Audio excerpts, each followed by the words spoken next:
Bonsoir à toutes. Je suis Annie Beauleboeuf, je suis vice-présidente de l'URPS des sages-femmes libérales. C'est moi qui vais introduire ce webinaire, mais c'est pas du tout moi qui vais le faire.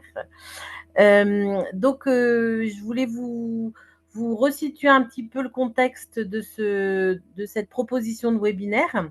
Ce travail il a été réalisé dans le cadre d'un projet autour de la dépression du postpartum. C'est un travail qui est porté par l'URPS Sage-Femme et soutenu par l'ARS. Alors d'abord, peut-être en quelques mots, je vous redis, l'URPS, c'est une union régionale qui représente les sages-femmes libérales de la région, donc de la région Pays de la Loire en l'occurrence. Et une des missions de l'URPS, eh bien, c'est de déployer des actions de prévention et notamment de sensibilisation. C'est pour ça qu'il nous a paru essentiel de traiter ce sujet de la dépression du postpartum, sous l'angle notamment du rôle que jouent les sages-femmes libérales dans son repérage en particulier.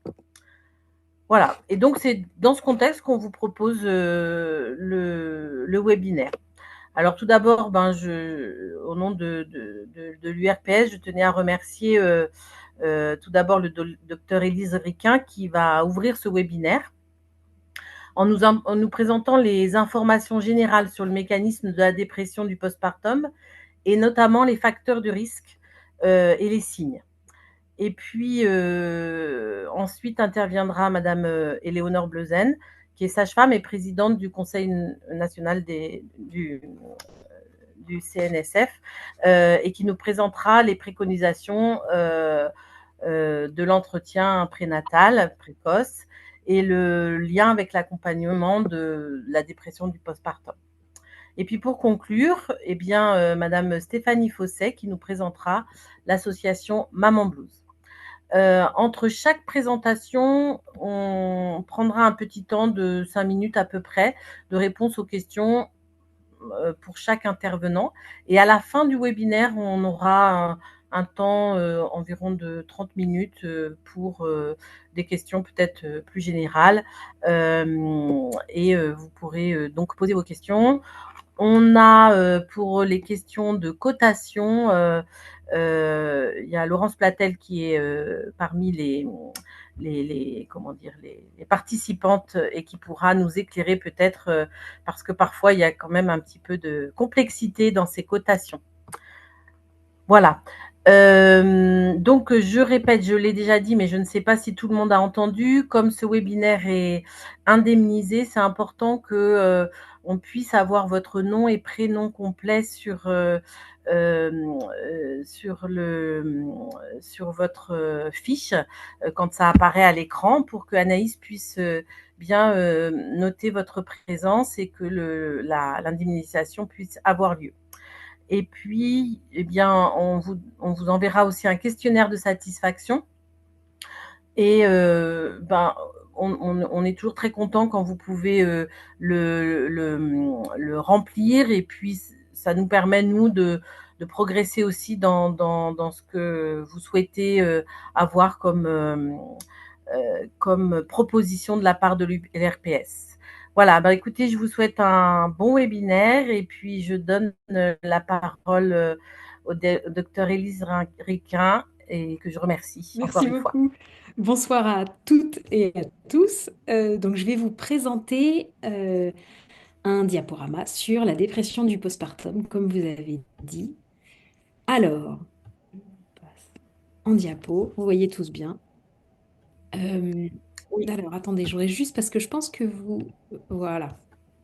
Vous voyez probablement aussi Bon, bref, c'est pas grave, ça va cacher un petit peu les diapos, mais c'est pas un problème. Donc, pour parler de la dépression du postpartum, euh, je vais partir d'un constat, celui de l'enquête nationale confidentielle sur les morts maternelles dont vous avez très certainement entendu parler. L'enquête nationale sur les morts maternelles, en fait, elle nous aide à comprendre un petit peu mieux de quoi meurent les femmes en péripartum. Vous en avez probablement déjà entendu parler, le décès par suicide des femmes durant la grossesse et en postpartum devient une des premières causes de mortalité maternelle. L'idée, ce que ça représente en termes épidémiaux, ça représente 35 suicides sur le triennum, ça fait environ un suicide par mois, et ça équivaut à 13,4% des morts maternelles. Des étiologies qui sont non seulement fréquentes, mais en fait parmi celles dont la proportion serait la plus importante en termes d'évitabilité. C'est-à-dire que pour, par exemple, pour les maladies cardiovasculaires, qui partagent un petit peu la deuxième étiologie des morts maternelles, on serait à 65,7% d'évitabilité. Pour le suicide, on monte très très haut puisqu'on monte au-delà de 90%. 90% des décès de femmes par suicide en postpartum seraient évitables. Alors on peut se dire, mais c'est une catastrophe. Moi, j'ai envie de dire, c'est une chance immense. Si c'est évitable, c'est qu'on peut faire quelque chose. Et c'est pour ça, je pense qu'on est tous et toutes là ce soir. Alors, quels sont les facteurs d'évitabilité pour les suicides maternels? Première chose, des soins non optimaux, c'est-à-dire on ne prodigue pas à la personne les soins qui lui seraient adaptés vis-à-vis de son état de santé. Une surveillance prénatale non optimale, 52% des suicides. Et puis, le plus important, le défaut d'organisation des soins. Le défaut d'organisation des soins, qu'est-ce que c'est? C'est des problématiques d'orientation, des problématiques de retard de transfert, mais je trouve que l'un des points les plus importants, c'est des problématiques de concertation. C'est-à-dire que moi, je suis assesseure en fait à l'enquête nationale confidentielle sur les morts maternelles et pour avoir vu malheureusement pas mal de dossiers de suicide et de suicide aboutis, mais on voit un petit peu toujours la même chose. C'est-à-dire que la femme éventuellement a confié ses difficultés à une personne, ça n'a pas été transmis à une autre, et puis finalement ça n'est jamais répété. Et en fait, le fait de ne pas se parler, d'entendre des choses, mais de pour autant pas prendre les décisions suite à cette information, ça conduit à des choses dramatiques pour les femmes. Alors, qui sont ces femmes qui se suicident? Ayez déjà en tête que la médiane du moment où survient le geste suicidaire, elle est de 126 jours après l'accouchement. 126 jours après l'accouchement, c'est environ 4 mois. Donc nous, très clairement, sur le CHU en périnate, enfin, on a une vraie attention. 4 mois, on focalise vraiment énormément de choses autour de la femme. Ce qui est assez intéressant d'ailleurs parce que parfois à 4 mois, il peut y avoir aussi une sorte un petit peu de lâchage où on rencontre moins ces femmes, voilà, le postpartum avance, etc. Mais finalement, c'est à ce moment-là qu'il faut être hyper présent pour elles. 33% des femmes avec des antécédents psychiatriques. Donc ça, ce que ça vient nous dire, c'est d'accord, un tiers des femmes, mais c'est-à-dire qu'il y a deux tiers des femmes qui n'ont pas d'antécédents psychiatriques. Ça peut arriver comme ça, une dépression du postpartum. Et surtout, pareil, un tiers des femmes qui ne parlent pas de leur souffrance psychique, qui ne disent pas qu'elles vont mal. Autant vous dire que quand on recueille un récit d'une femme qui nous dit, une prise de parole d'une femme, d'une famille qui nous dise, là ça va pas, il y a un problème, mais je peux vous assurer que c'est précieux et qu'il va falloir sacrément en prendre soin. Et c'est encore une fois pour ça qu'on est tous et toutes là, parce que, alors, au CHU, on a monté, je vous raconterai, on a monté une équipe autour de la périnatalité avec vraiment des sages-femmes qui sont au premier plan, qu'on aide à se former en santé mentale pour être vraiment à la rencontre des femmes et pour pouvoir leur permettre de confier leurs difficultés au juste moment. Alors, la dépression du postpartum. La dépression du postpartum, qu'est-ce que c'est? Qu'est-ce qui se passe? On parle souvent, la dépression du postpartum, elle survient entre 4 à 6 semaines après l'accouchement. Une prévalence de 20%. 20%, ça représente quand même une femme sur 5. Une femme sur 5 souffrira de symptômes de dépression du postpartum après son accouchement. Et un point très important, c'est que les partenaires sont aussi vulnérables, que le risque, il est plus grand chez ceux dont la conjointe est déprimée durant la période périnatale. Il y a une sorte de contagion qui se comprend assez aisément entre la femme qui vient d'avoir l'enfant et son ou sa partenaire. Alors c'est quoi en fait le problème en postpartum? Parce qu'on pourrait se dire, bon bah dites donc, 20%, c'est pas fun le postpartum. Alors que pourtant, c'est la question effectivement de l'arrivée de bébé. L'arrivée de bébé, ça pourrait ressembler à tout ça. Ça, c'est quand vous tapez arrivée de bébé sur Google. Alors ça vend du rêve, c'est formidable, tout le monde est très heureux, c'est des jolies couleurs, tout est propre, tout est beau, il y a plein de sourires. Ça, c'est quand vous tapez postpartum. Là, tout de suite, c'est moins glamour. Postpartum, effectivement, c'est plutôt ça. C'est les culottes filées, c'est les ventres qui ressemblent pas vraiment à ceux à quoi ils étaient auparavant, c'est la fatigue, c'est les difficultés, etc. Et puis que le postpartum, ça va être des petits changements. Alors voilà, je vous montre quelques images de petits changements. 3 fois rien, quoi, finalement, le postpartum, les changements que vous allez rencontrer. Non, vraiment 3 fois rien. C'est-à-dire qu'il va se passer énormément de choses dans la vie d'une femme, dans la vie d'une famille, au moment de l'accueil d'un enfant. Tant sur le plan corporel que sur le plan relationnel, que sur le plan aussi de la ritualisation dans notre quotidien. On est tous un peu ritualisés. Quand on va se coucher, ben voilà, on dort sur une longue période de temps, la plupart du temps quand il n'y a pas de trouble du sommeil. Bon, bah là, vous avez vu, effectivement, un enfant qui pleure va induire le fait de se réveiller régulièrement. Bref, on va induire en postpartum une espèce de vulnérabilité, somme toute, assez physiologique, mais qui va venir ben, pouvoir faire décompenser en fait des dépressions du postpartum. Donc sur le plan de la sémiologie, qu'est-ce que c'est qu'avoir une dépression du postpartum? Quels symptômes vous allez retrouver? Ce que vous allez retrouver, vous allez voir, je vais vous montrer à chaque diapo un symptôme, au moins 5 des symptômes que je vais vous présenter présents pendant une même période d'une durée de 2 semaines. Et l'idée, c'est qu'il va falloir à chaque fois que les choses représentent un changement par rapport au fonctionnement antérieur de la personne. Donc au moins un des symptômes, vous allez voir, je vais vous présenter les 2 premiers symptômes. Dans les 5 symptômes, les deux au moins un qui doit être présent, c'est d'avoir une humeur dépressive et ou une perte d'intérêt ou de plaisir. OK? Donc, parmi les symptômes dans lesquels vous devez en retrouver 5, quels sont-ils? Le premier, c'est évidemment d'avoir une humeur dépressive. Une humeur dépressive présente pratiquement toute la journée, presque tous les jours, qui est signalée par le sujet, qui vous le dit, il se sent vide, il se sent triste ou désespéré. Ou alors, c'est même observé par les autres, pleure ou est au bord des larmes, et ça, c'est par exemple la compagne, le compagnon qui va vous dire, bah, moi, je ne reconnais plus trop quand même ma compagne, ça a vraiment pas l'air d'aller en ce moment. Ce qui peut arriver fréquemment, puisque comme je vous disais tout à l'heure, souvenez-vous, 30% des femmes ne parlent pas de leur souffrance. Donc parfois, c'est l'entourage qui va venir vous dire, il y a quelque chose qui ne va pas. Il faut écouter l'entourage. C'est eux qui connaissent le mieux les membres de leur famille, de leur système. Une humeur dépressive, diminution du plaisir.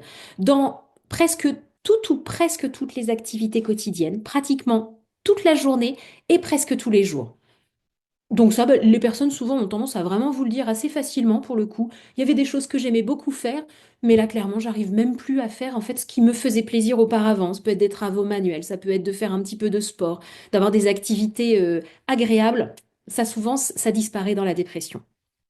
Un autre symptôme, c'est la perte ou le gain de poids significatif. En l'absence de régime, bien sûr, on peut retrouver, alors il y a la perte de poids, mais en fait ce que vous allez pouvoir retrouver aussi, d'ailleurs ça va être souvent un petit peu plus précoce de fait, c'est la diminution ou l'augmentation de l'appétit. Notez bien que le poids, souvent on a un peu la représentation, quand on est déprimé on perd du poids, mais il peut y avoir aussi un gain de poids. Et la même chose pour l'appétit. La dépression ne fait pas forcément perdre l'appétit à toutes les personnes. On est tous un peu différents par rapport à ça. Donc perte ou gain de poids significatif.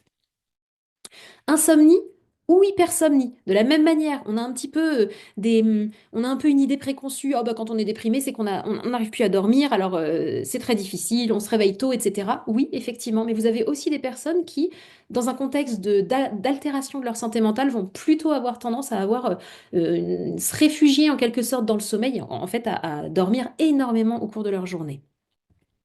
Ce que vous allez rencontrer aussi, c'est une agitation ou un ralentissement psychomoteur, presque tous les jours, constaté par les autres, et ça n'est pas uniquement limité à un sentiment comme ça subjectif de fébrilité ou de ralentissement intérieur. C'est vraiment observé par les autres. Il y a quelque chose qui a changé dans le comportement de la personne, en plus ou en moins. Fatigue ou perte d'énergie, presque tous les jours, présente également un sentiment de dévalorisation ou de culpabilité. Alors, ce sentiment de dévalorisation ou de culpabilité, le truc, c'est que la culpabilité, c'est quand même un sentiment, une émotion, en tout cas, qui est très humaine. Mais là, vous êtes vraiment dans des... C'est totalement... C'est excessif ou c'est inapproprié. Et parfois même, ça peut être assez délirant, en fait, avec des gens qui vont vraiment se culpabiliser pour des choses tout à fait inapropos presque tous les jours. Et c'est pas seulement se faire grief ou se sentir coupable d'être malade. C'est vraiment, ça va venir envahir la sphère quotidienne de la personne. Diminution de l'aptitude à penser ou de capacité à se concentrer ou d'indécision. De la même manière, presque tous les jours. Et puis enfin, des pensées de mort récurrentes, c'est-à-dire des idéations suicidaires sans plan précis, ou des tentatives de suicide, ou des plans précis pour se suicider. L'idée, ces symptômes-là dont je vous ai parlé, il faut qu'ils induisent une souffrance, pardon, cliniquement significative ou une altération du fonctionnement social, professionnel ou même dans d'autres domaines importants. Les spécificités peut-être de la dépression, parce que là je vous parlais de la dépression globalement, maintenant si on se focalise un petit peu plus sur la dépression du postpartum, vous allez avoir quelques spécificités. C'est-à-dire que vous allez avoir une dépression classique, souvent d'intensité assez légère, mais avec un début assez insidieux, une apparition d'une humeur triste, d'une asthénie, d'une irritabilité, et vous allez aussi avoir une péjoration de l'avenir, une mauvaise estime de soi-même. Avec tout ça, si vous voulez, la pensée, elle va quand même être centrée autour des inquiétudes par rapport à la grossesse, de l'accouchement, de la santé du nouveau-né, et puis aussi des préoccupations quant au devenir de l'enfant ou sur la capacité de la personne à devenir mère, parent. Ok? Avec Parfois des plaintes somatiques aussi qui vont être au premier plan. Et l'attention, ça va être de ne pas confondre avec des maux de la grossesse, tels que troubles du sommeil, fatigue. Ça va être assez difficile, vous allez voir, je vous redirai ça, mais de vraiment faire la différence entre une dépression et puis finalement un postpartum, somme toute physiologique. Les facteurs de risque de la dépression du postpartum, ben, je vous les ai présentés sur cette diapo. Donc, l'idée, c'est vraiment tous les facteurs psychiatriques, antécédents de personnel de dépression du postpartum, les troubles de l'humeur, antécédents psychiatriques personnels ou familiaux. Le fait d'avoir déjà eu une dépression ou une anxiété pendant la grossesse est un facteur de risque évident de dépression du postpartum, c'est-à-dire que vous vous souvenez des diapos sur le postpartum. Si déjà vous êtes déprimé pendant votre grossesse, vu ce qui va se passer en postpartum, il n'y a pas vraiment de raison que ça s'améliore finalement. Donc, être déprimé en postpartum est un très gros facteur de risque de maintenir une dépression, si elle n'est pas traitée, bien entendu, en postpartum. Le fait de vivre un psychotraumatisme en lien à l'accouchement. L'accouchement est un événement qui peut être traumatogène, où des personnes peuvent avoir des sentiments de mort imminente, soit pour elles, soit pour leur enfant à naître, et il peut y avoir des vrais psychotraumatismes autour de l'accouchement. Tout ce qui est événements négatifs pendant la grossesse vont être des facteurs psychiatriques de risque de dépression du postpartum. Et évidemment, tous les deuils périnataux également sont à risque de dépression du postpartum, tant au moment du deuil périnatal, c'est-à-dire de la grossesse qui induit le deuil, que des grossesses à la suite. Pour les facteurs de risque socio-économiques, bien sûr, le fait d'avoir des conflits conjugaux, d'être isolé sur le plan social et d'avoir une précarité peuvent être des facteurs de risque. Pour les facteurs obstétricaux, les grossesses non désirées, la primiparité sont les facteurs de risque assez classiques finalement, et puis les antécédents obstétricaux, donc tout ce qui va être mort fœtale in utero, malformation fœtale, interruption de grossesse, accouchement prématuré. Et puis ce qu'on le retrouve aussi, c'est toutes les grossesses pathologiques, les morbidités néonatales, et puis des âges maternels aux extrêmes des périodes de fertilité qui sont également reconnus comme des facteurs de risque de dépression du postpartum. Alors, toujours la même chose. Vous savez bien, les facteurs de risque, c'est pas parce que vous avez un facteur de risque que forcément vous êtes à risque de faire une dépression du postpartum. Les facteurs de risque, ce sont des choses qui s'accumulent entre elles et qui vont effectivement peut-être faire un surrisque de dépression du postpartum. Je vous parle des facteurs de risque, mais vous imaginez bien que dans l'autre sens, il y a tous les facteurs protecteurs. C'est-à-dire que quand on fait un calcul, entre guillemets, alors c'est rarement aussi trivial qu'un calcul, mais quand on essaye d'évaluer un risque, on met les facteurs de risque d'un côté, mais on met aussi tout ce qui va protéger la personne. Et vous vous imaginez bien, si des conflits conjugaux sont des facteurs de risque, ben, le fait d'avoir un entourage aidant, d'être soutenu socialement, vont être des facteurs protecteurs. Et il faut avoir tout ça en tête quand on est face à une famille. Alors, on parle du postpartum. Est-ce qu'en postpartum, il s'agit toujours d'une dépression? Ce dont je veux vous parler, là, j'introduis l'idée du blues du postpartum, pour qu'on essaye ensemble de faire quand même la différence entre ces deux troubles. Si tant est que le blues du postpartum, on puisse parler de troubles. Ce qui va se passer dans le blues du postpartum, ce que vous allez rencontrer, ce sont des femmes qui vont avoir une vraie labilité émotionnelle, une hyperesthésie affective, ce qu'on appelle d'être très très labile, de ressentir les émotions très très fort, d'avoir beaucoup de pleurs, et si vous voulez de manière sur le, enfin, pour avoir un exemple, les femmes qui ont un blues du postpartum, j'en vois beaucoup pour le coup, c'est tout à fait des femmes qui vont pouvoir vous dire, mais je suis extrêmement émotive en ce moment, c'est insupportable. Et puis là, bah, j'ai vu une pub sur la lessive et puis je me suis mis à pleurer, mais moi, j'en peux plus d'être dans cet état. Ça peut s'apparenter effectivement à un blues du postpartum, d'autant qu'il n'y aurait pas certains symptômes. Pas de ralentissement psychomoteur dans le blues du postpartum, pas d'idées délirantes, pas de phobie, notamment de blesser l'enfant, ce qu'on appelle des phobies d'impulsion, et pas de conduite d'évitement. Les femmes, elles ne vous confient pas l'enfant en disant non, non, mais allez-y, occupez-vous de mon enfant, je vais partir faire autre chose. Non, les femmes, elles restent avec leur enfant, elles s'en occupent. En tout cas, un blues du postpartum, c'est normal, c'est totalement physiologique. Il y a une résolution spontanée en moins d'une semaine dans 90% des cas. C'est physiologique et c'est extrêmement fréquent, hein. Souvent, on dit plus de 50% des femmes auront un blues du postpartum. Alors c'est normal. Oui, mais. Oui, mais il va y avoir des signes qui vont pouvoir vous alerter. Premier signe, c'est la sévérité. Il y a un lien dans la littérature entre l'intensité et ou la durée du blues et l'apparition d'une dépression postnatale. Qu'en fait, le risque des dépressions postnatales, il est 3 fois plus grand chez des femmes avec un blues sévère ensuite de couche. Sévérité d'un côté, de l'autre côté, c'est la présentation du blues du postpartum. Vous vous souvenez un petit peu ce que je vous ai raconté? Il y a ce qu'on voit et ce qu'on ne voit pas. Quand on voit certains symptômes, on doit se dire, ah, peut-être que ce blues, il est peut-être finalement annonciateur, presque prodromal, d'une dépression du postpartum. En l'occurrence, ces symptômes que vous allez pouvoir rencontrer, ce sont des symptômes de dépersonnalisation, de déréalisation. La dépersonnalisation, peut-être que ça vous dit quelque chose très rapidement. Dépersonnalisation, c'est avoir la sensation d'être un petit peu en dehors de son corps. Et la déréalisation, c'est de regarder une scène, mais de lui trouver une certaine bizarrerie. Parfois, on peut ressentir ce type de symptômes quand on manque un petit peu de sommeil, des personnalisations, des réalisations. Donc d'un côté des personnalisations, des réalisations, de l'autre des femmes qui pourraient avoir une certaine exaltation de l'humeur, ce qu'on appellerait des symptômes dits high, c'est-à-dire hyperesthésie, très très émotive bien entendu, comme on a dit, mais associé à ça, ce qu'on appelle une tachypsychie. Tachypsychie, c'est-à-dire ça va vite dans les pensées. Les pensées, elles tournent dans la tête et ça va très très très très très vite. Irritabilité, et tout ça, ça se passerait en postpartum précoce. Ce que l'on sait, c'est que ces femmes-là, elles auraient un risque plus important de faire une dépression du postpartum.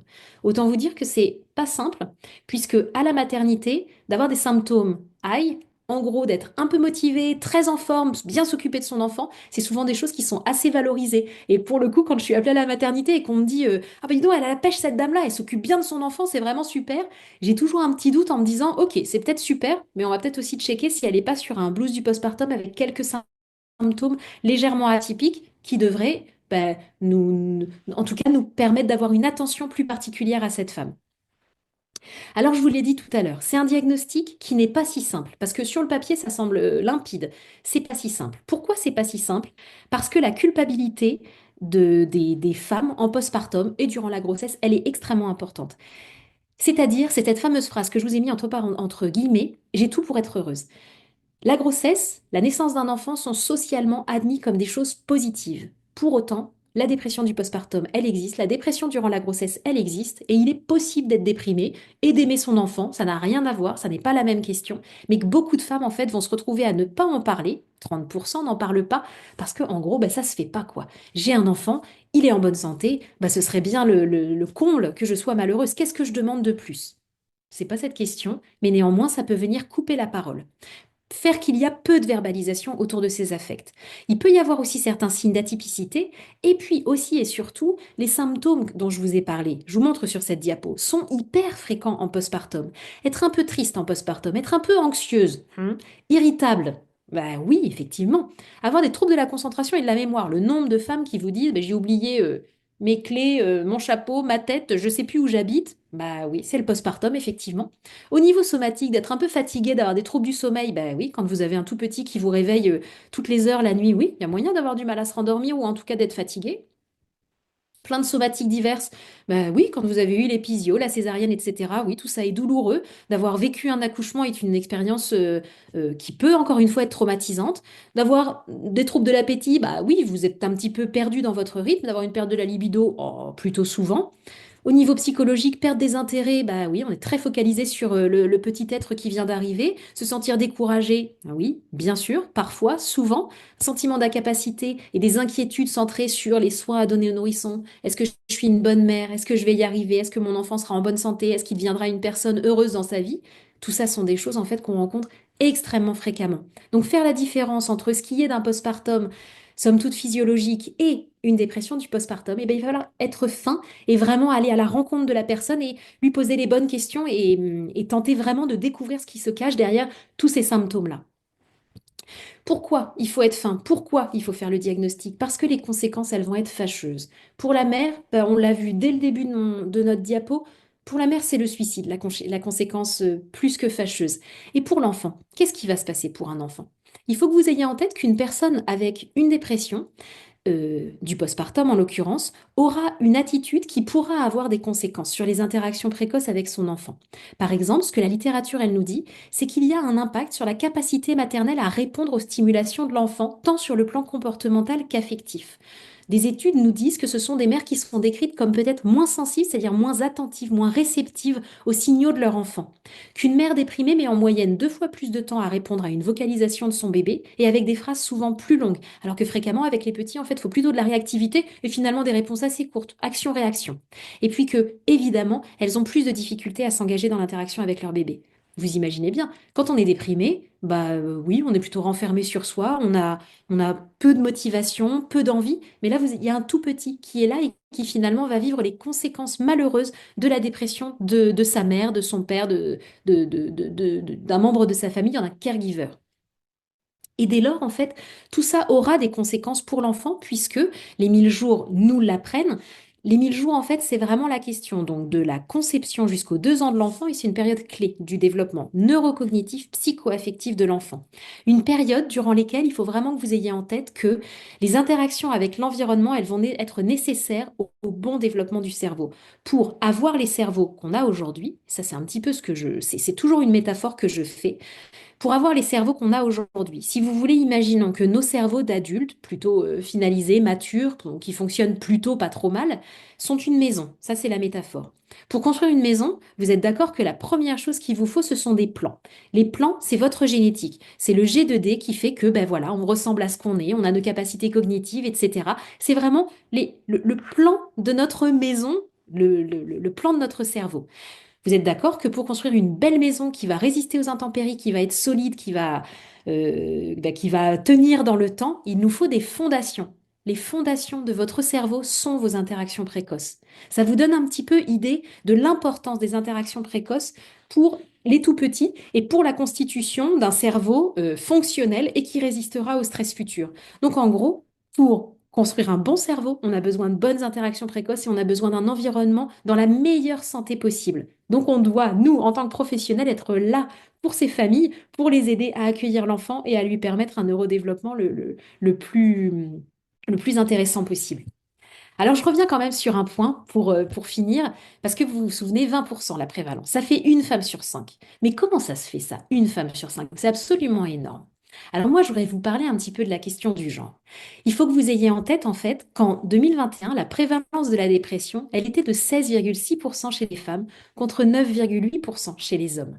Qu'il y a une acmé pour la tranche d'âge 18-24 ans, où là, on passe à 26,5% des femmes, 15,5% des hommes. Ce que je suis en train de vous raconter, c'est qu'en fait, le sexe pourrait être un déterminant structurel de la santé mentale et que les femmes sont plus vulnérables aux difficultés en termes de santé mentale que les hommes. Si on suit un modèle biopsychosocial, en fait, il y a plusieurs hypothèses, des différences filles-garçons. Alors, ça pourrait être, alors je vais dire des choses qui sont tout à fait discutables, mais qui sont retrouvées dans la littérature. Alors, peut-être le tempérament, les préoccupations, le ressenti, les caractérisations des émotions. Mais aussi, un point qui, à mon sens, est totalement indiscutable, les femmes, c'est tout à fait malheureux, mais c'est ainsi, sont davantage exposées à des événements de vie adverses et mettent en place des stratégies d'adaptation plus ou moins efficaces, efficientes, vis-à-vis de ces expositions à des événements de vie adverses. Qu'il y aurait aussi des inégalités, un impact culturel, avec peut-être des attentes sociétales à l'égard du genre de la personne et les efforts que chaque être fait pour tenter de s'y conformer. Mais peut-être que chez les femmes, une pression serait un petit peu plus importante et conduirait peut-être à une altération de leur santé mentale. Cependant, maintenant je vous dis ça, mais je vous dis aussi qu'il n'existe pas de preuve formelle, scientifiquement, que la prévalence de la dépression chez les femmes soit uniquement dépendante de la culture, de la langue, de l'alimentation, de l'éducation, du niveau socio-économique et de la différence d'égalité homme-femme. Donc que d'un côté, je vous dis ça, mais de l'autre, je vous dis que c'est pas le seul problème. Qu'est-ce que c'est alors le reste? Ben, le reste, c'est l'hypothèse biologique. C'est-à-dire que la santé mentale féminine, elle est attachée aux variations hormonales. Que la puberté, c'est une période à immense risque pour la santé des femmes, avec une prévalence de la dépression similaire chez les deux sexes avant la puberté. Ça augmente à partir de 12 ans pour doubler le taux de dépression chez l'homme. Et alors là, clairement, pour travailler dans un service où on accueille les adolescents, je peux vous assurer qu'on a une quantité de filles par rapport aux garçons qui est absolument immense. On augmente à l'adolescence et on diminue. Et tiens, on revient à des taux similaires après l'âge de 65 ans, comme par hasard. En fait, ce qui se passe, l'hypothèse biologique, je ne rentre pas dans les détails parce qu'on n'a pas le temps ce soir, mais ça explique en fait les dépressions spécifiques chez les femmes, les syndromes dysphoriques prémenstruels, les dépressions du postpartum et puis aussi la dépression post-ménopause. Il y a une vulnérabilité hormonale dans la dépression du postpartum. Dites-le aux femmes que vous rencontrez parce que c'est déculpabilisant. C'est pas moi j'ai un... Non, il y a une vulnérabilité biologique. Le postpartum est une période de grande vulnérabilité pour vous et on est là pour vous accompagner. C'est pas tout à fait le même discours et je pense que c'est un discours qui est particulièrement porteur.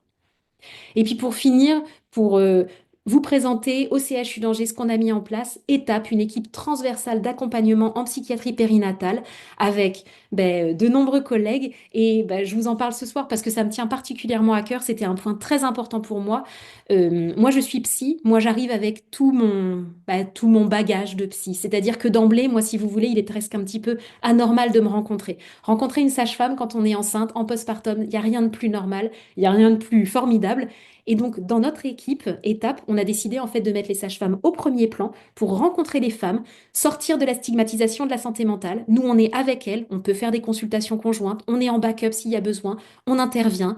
Mais en tout cas, je voulais vraiment vous parler de cette équipe parce que elle est en place là maintenant depuis 2 ans et demi sur le CHU et les retours sont assez exceptionnels, tant des professionnels que des usagers. Donc, j'espère que ce sera un modèle qui pourra être suivi parce que ça a l'air de fonctionner vraiment très bien. Merci de votre attention. Merci beaucoup, Élise.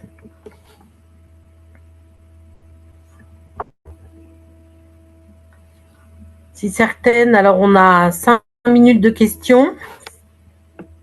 Vous pouvez lever la main grâce au chat là. Mais c'était tellement clair que peut-être il n'y aura pas beaucoup de questions. Mais j'en ai vu une. J'ai vu une personne lever la main en vrai, pas une petite main virtuelle.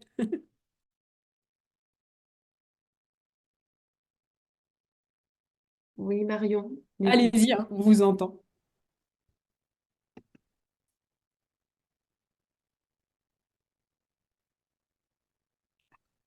Bonjour. Ah oui, c'est bon, il y a le son. Ma question, c'était de savoir justement, quand on dépiste ces signaux-là, euh, est-ce qu'on peut contacter directement, par exemple, votre service du CHU pour avoir une évaluation? Par quel biais on peut passer? Je sais qu'il y a le médecin traitant, mais comment on oriente une fois qu'on a fait ce dépistage-là? Comment on amène les patientes à avoir une prise en charge optimale et pas rester médecin traitant sage-femme, mais à rediriger de manière efficace? Oui. Alors, quand vous repérez ces signes, effectivement, il y a plusieurs possibilités. Vous pouvez évidemment nous appeler, alors d'autant plus quand vous êtes dans les mi-régions est des Pays de la Loire pour étape. Mais en tout cas, bien sûr, vous pouvez nous appeler. Vous aurez une sage-femme au téléphone. On réfléchira à ce qui est le mieux et ce qu'on peut proposer. Parfois, ça peut être des rappels téléphoniques, parfois ça peut être aider à la coordination des soins pour la patiente en fonction du niveau en quelque sorte de gravité de la dépression. On peut vous donner des conseils. Si par exemple il y a des idées suicidaires, on peut être hyper réactif. Vous proposez qu'elle passe aux urgences, cette dame-là, ou en tout cas qu'elle rencontre un des membres de l'équipe extrêmement rapidement. Mais bien sûr que oui, vous pouvez nous appeler, on est évidemment là pour ça. Ce que l'on souhaite en fait, et je trouve que c'est intéressant comme question, c'est que vous dites, oui, c'est ça, une fois qu'on les a repérés, et je sais que vous allez aller les repérer, et en fait, pourquoi je sais que vous allez aller les repérer? Parce que je pense que vous irez encore plus les repérer si vous savez que vous avez du backup. C'est-à-dire que parfois d'aller demander par exemple à une personne des idées suicidaires, si on se dit, ben oui, mais si elle me le dit, et mais moi je sais pas quoi faire, en fait on a peur de poser la question en se disant, mais moi je vais être complètement perdu, ça me terrifie, donc je préfère ne rien en savoir. Moi là, ce que je suis en train de vous dire, c'est allez-y, posez les questions parce que vous sauverez des gens et que si vous avez une réponse positive, tout est OK, vous nous appelez et on vous aidera à gérer de toute façon. C'est vraiment dans ce contexte-là qu'on a voulu mettre en place cette équipe pour permettre qu'on soit vraiment là pour les femmes et les familles.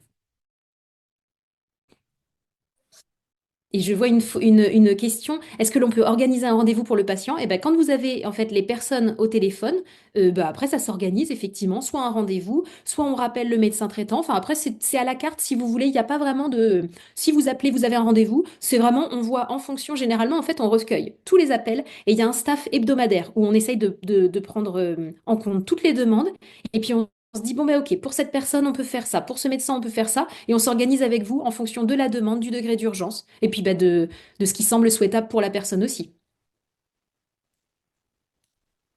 Moi, j'ai une question sur la vulnérabilité hormonale et la contraception en postpartum immédiat, notamment optimisée chez une femme à facteur de risque et antécédent de dépression postpartum, parce que j'ai eu le cas dernièrement. Oui. Et votre question, c'est de savoir si si c'est Eh ben, moi, protecteur. j'étais pas très favorable. Elle a commencé à la prendre, à me dire qu'elle se sentait pas très bien. J'ai dit, arrêtez. Parce que Ouais, pour moi, est-ce que vous trouvez qu'il y a un facteur de risque, puisqu'on parle de vulnérabilité hormonale, et rajouter des hormones sur un terrain Alors, elle est hyper intéressante, votre question. Et là, clairement, il faut que je vois dans la littérature s'il y a des choses qui ont été montrées. Là, d'emblée, moi, j'ai jamais rien lu sur ce registre, mais votre question, elle attire ma curiosité. Et faut effectivement que je vérifie si bah, je pourrais peut-être le faire pendant le webinaire. Peut-être à un moment, je m'en irai D'accord. pour regarder la biblio.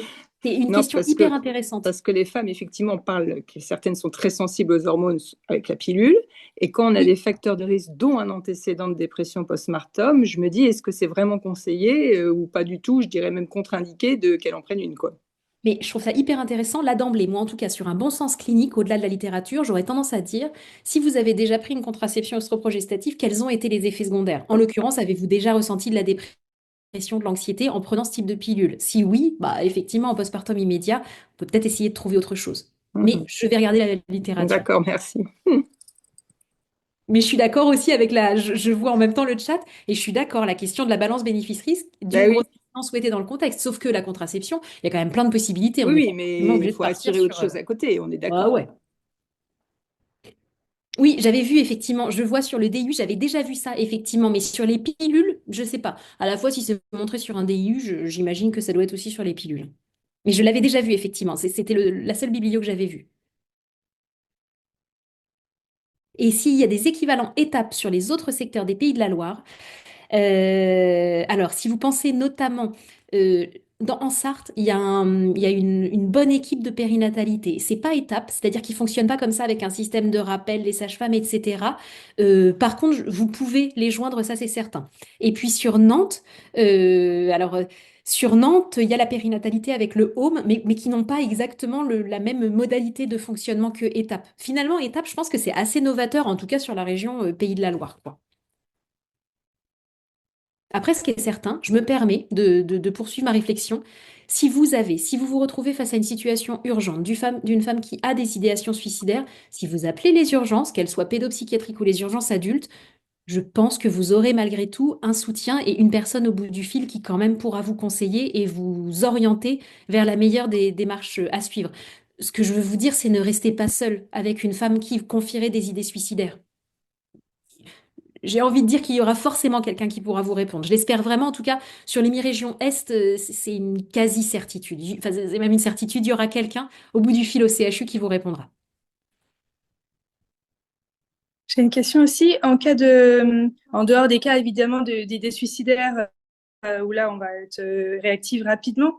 Mais vous avez dit au début que dans la dépression du postpartum, il fallait un des 5 symptômes pendant 2 semaines. Et la notion de délai, là, Et pendant ces 2 semaines, est-ce qu'on la revoit régulièrement s'il y a juste des symptômes d'humeur dépressive presque toute la journée? Est-ce qu'il faut patienter pour voir si ça dépasse le temps pour faire la part des choses avec le blues classique? oui. Ou est-ce qu'on prend du retard sur le traitement et on risque de plonger vers des idées suicidaires plus Alors, fortes? alors, bon, pas forcément. L'idée, de toute façon, les femmes, en fait, quand elles commencent à parler du fait d'avoir quelques idées dépressives, généralement, en fait, c'est facile de mettre en place une sorte de plan d'attaque avec elles. C'est-à-dire de leur dire, ben, quand est-ce que vous voulez qu'on se revoie? Déjà, les femmes, généralement, elles sont en capacité de vous dire, ah, je pense qu'il faut qu'on fasse le point dans une semaine ou dans Mm. 15 jours. Et de toute façon, ça dépend aussi de l'intensité. Si vous avez, par exemple, dans la liste 3 symptômes dépressifs, c'est pas la même chose que d'en avoir 6, Ouais. 7. De la même manière, c'est pas la même chose si vous avez les idées suicidaires ou pas. Idées suicidaires Mais ou ça, pas. Enfin, c'est presque et facile, quoi. voilà. Voilà, exactement. Mais quand il y a tous Après, les autres et qui sont assez hauts, mais pas non plus des suicidaires, mais qu'il y a tous eh les ben, autres, quel est notre délai, quoi? Ben, il faut revoir la dame avec. Ben, de toute façon, vous n'allez pas pouvoir faire le truc tout seul. Essayez. L'idéal, c'est par exemple de la revoir une semaine après, mais en lui disant, entre-temps, si c'est difficile, vous me rappelez. Et puis si elle vous dit, ah non, une semaine, c'est trop tôt, ok, dans 15 jours, mais vous me rappelez s'il y a quoi que ce soit, si vous sentez que ça va pas. On n'est pas. Alors, c'est sûr que le maximum, enfin, plus tôt on met en place le traitement, mieux c'est. Bien sûr, traitement antidépresseur, vous savez, souvent, c'est 3, 4 semaines avant Ouais. l'efficacité. Donc, c'est sûr que plus tôt on est, mieux c'est. Mais néanmoins, on n'est pas non plus, on va pas leur sauter sur le paletot tout de suite à leur mettre en place un traitement. D'autant qu'il y a certaines femmes qui auront besoin vraiment de se dire, bah, est-ce que je peux essayer de m'en sortir toute seule? Et puis l'avantage, quand on a repéré les premiers symptômes, c'est de dire, bah, On met en place plein de choses. Essayez, vous pouvez même, ça m'arrive moi de manière un peu pragmatique avec certaines personnes, de leur dire on se revoit dans une semaine, mais d'ici une semaine, je veux que vous ayez au moins une fois par jour fait un petit truc qui vous fait du bien. Et que vous me disiez, vous me racontez ce que ça vous fait. Et ça peut être des toutes petites choses, mais réintroduire la question du plaisir. Et là, en fait, ça vous donne une très bonne idée une semaine après. Si la dame, elle vous dit, bah, j'y arrive pas, c'est l'horreur, bon, bah, là, vous commencez à avoir des réponses à vos questions. Tout en sachant que juste peut-être, excusez-moi, dans la dépression du postpartum et dans la dépression de la grossesse, ce qui est assez formidable de mon expérience, c'est que quand on met en place un traitement, il y a une efficacité qui est quand même excellente, je trouve, quand on a le bon diagnostic et qui va relativement rapidement. Merci. Clémence, tu avais une question, vas-y. Bonsoir, je voulais vous interroger sur le questionnaire d'Édimbourg Oui. qu'on fait maintenant, je pense, plus régulièrement qu'avant, notamment dans les entretiens postnataux. Par rapport au diagnostic, aux éléments de diagnostic dont vous avez parlé, quelle place il a ce score? Parce qu'on est d'accord qu'un score élevé ne veut pas forcément dire égal une dépression, mais quelle place on lui donne, à part ce chiffre-là qui est plus ou moins élevé une fois qu'on a répondu aux questions. Quand vous Pas dites mal. chiffre plus ou moins élevé, vous pensez à quel nombre?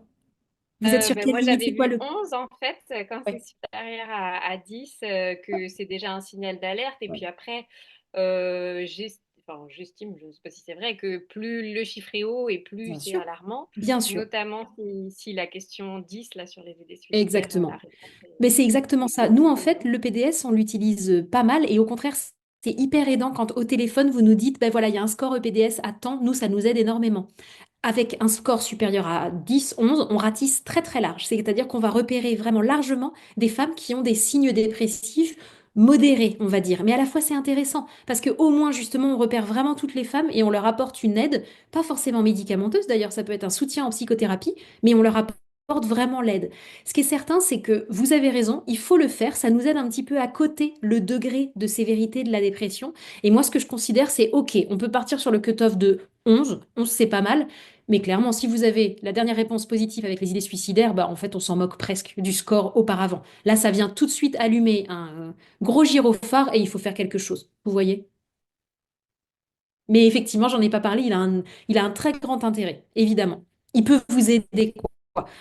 En plus, ça peut vous aider à créer du dialogue parce que l'avantage, c'est que les femmes, elles se disent, oh là là, bah dis donc, elle lit un questionnaire. Donc, ça veut dire qu'il y a un questionnaire pour des femmes dans la même situation que moi. Donc, je suis pas toute seule, donc je suis pas folle, donc je suis pas bizarre. En fait, ça arrive à d'autres personnes. Et ça peut être, bah aussi, ça peut participer de la déculpabilisation des personnes et des familles. Merci. Bah, merci beaucoup, Élise. Et puis, bah, de toute façon, on a un petit temps de questions encore à la fin.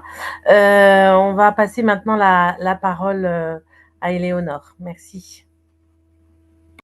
Bonjour à toutes et tous. Je partage, je fais le test. Est-ce que c'est bon? Vous voyez bien mon écran? C'est nickel. Eh ben, merci beaucoup pour cette présentation. Ce qui est chouette, c'est que, alors, on ne s'est absolument pas coordonné en amont pour les présentations, mais c'est très bien parce que ça va complètement être en corrélation et j'espère en tout cas vous apporter avec cette présentation des outils à votre pratique clinique et essayer justement de toujours faire le lien entre voilà, ce qu'on constate au niveau de la recherche et comment nous, de façon dans notre pratique clinique, on peut justement améliorer la santé publique. Pour me présenter brièvement, donc, je suis sage-femme libérale à Pontchâteau, donc en Loire-Atlantique, et je suis présidente du Collège national des sages-femmes. Et j'ai eu l'honneur de coordonner en fait le groupe de travail au niveau du collège sur les préconisations de l'entretien postnatal précoce, avec, vous allez le voir, plusieurs sages-femmes, mais aussi des pédopsychiatres et des représentants d'usagers. Alors, l'entretien postnatal, je vous fais juste une petite présentation du Collège aussi des sages-femmes parce que c'est pas forcément connu. C'est donc la Société savante des sages-femmes. C'est une structure qui est bien évidemment indépendante et qui regroupe en son sein plusieurs associations, dont les étudiants, les coordinatrices, les libérales, l'ACNEMA, donc les enseignants et directeurs, et un des syndicats, l'ONSSF. Qu'est-ce qu'on fait? L'idée, c'est justement de valoriser la recherche que les sages-femmes peuvent porter. Donc, ça va passer par la production de recommandations pour la pratique clinique, de préconisations, et c'est dans ce cadre-là, moi, que je vous présente celle de l'EPNP. On organise aussi 2 congrès. On développe bien évidemment le réseau de chercheurs. On organise des webinaires thématiques et surtout, en fait, on essaye d'allier la recherche à la pratique clinique. Donc, on a besoin vraiment à la fois des chercheurs et à la fois des cliniciennes pour essayer justement d'adapter tout ce qu'on trouve dans la littérature, dans la pratique clinique et favoriser la pratique clinique, améliorer la santé publique en lien avec les données probantes de la science. Donc, en gros, adhérer au collège, c'est soutenir la recherche en maïeutique et l'expertise des sages-femmes, quelle que soit leur expertise. Et nos prochaines journées sont le 13 et 14 mars prochain à Montrouge, donc c'est en périphérie de Paris. Voilà. Je me permettais ce rappel cette petite introduction en tout cas sur le collège. Concernant l'entretien postnatal, on va reparler de contexte, mais ça va être en lien avec ce que déjà Dr Riquin a dit. Les préconisations du CNSF et l'idée de la dernière partie, c'est vraiment d'être dans le pratico-pratique. Vous allez voir que le collège a mis en place des outils qui, on espère, vont vous aider aussi dans la pratique clinique. Mais il y a déjà plusieurs choses dont on a parlé là au niveau des échanges. Alors, le contexte. Moi, je vais reparler de l'entretien prénatal précoce qui a été mis en place en 2007.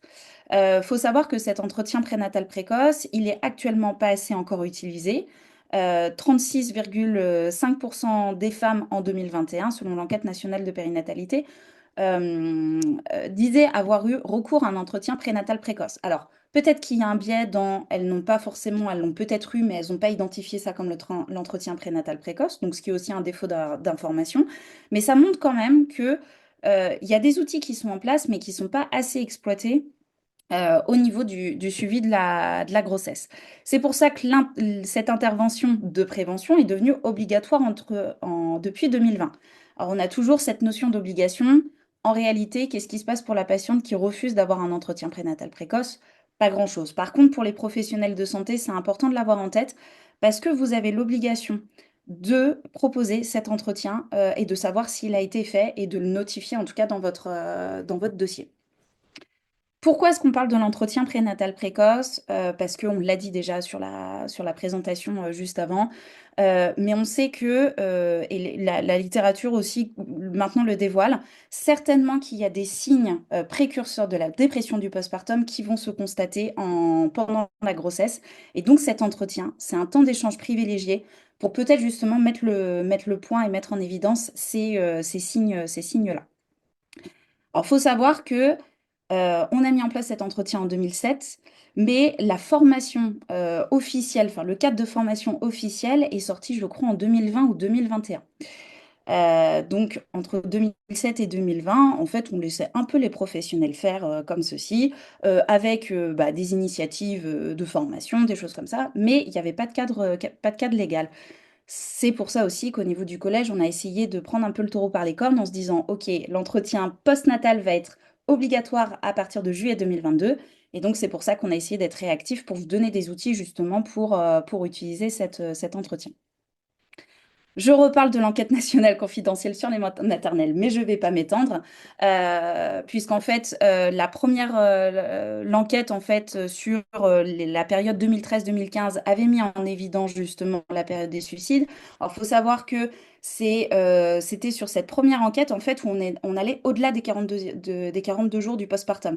Ce qui est, au niveau international, je crois qu'il y a 2 ou 3 pays simplement qui regardent la mortalité des femmes post-accouchement au-delà de 42 jours. Et donc, c'est pour ça, au niveau qu'en France, en tout cas, sur l'avant-dernière enquête, ça a été fait. Et c'est là où on a mis en avant que le suicide, elle était la première cause de mortalité.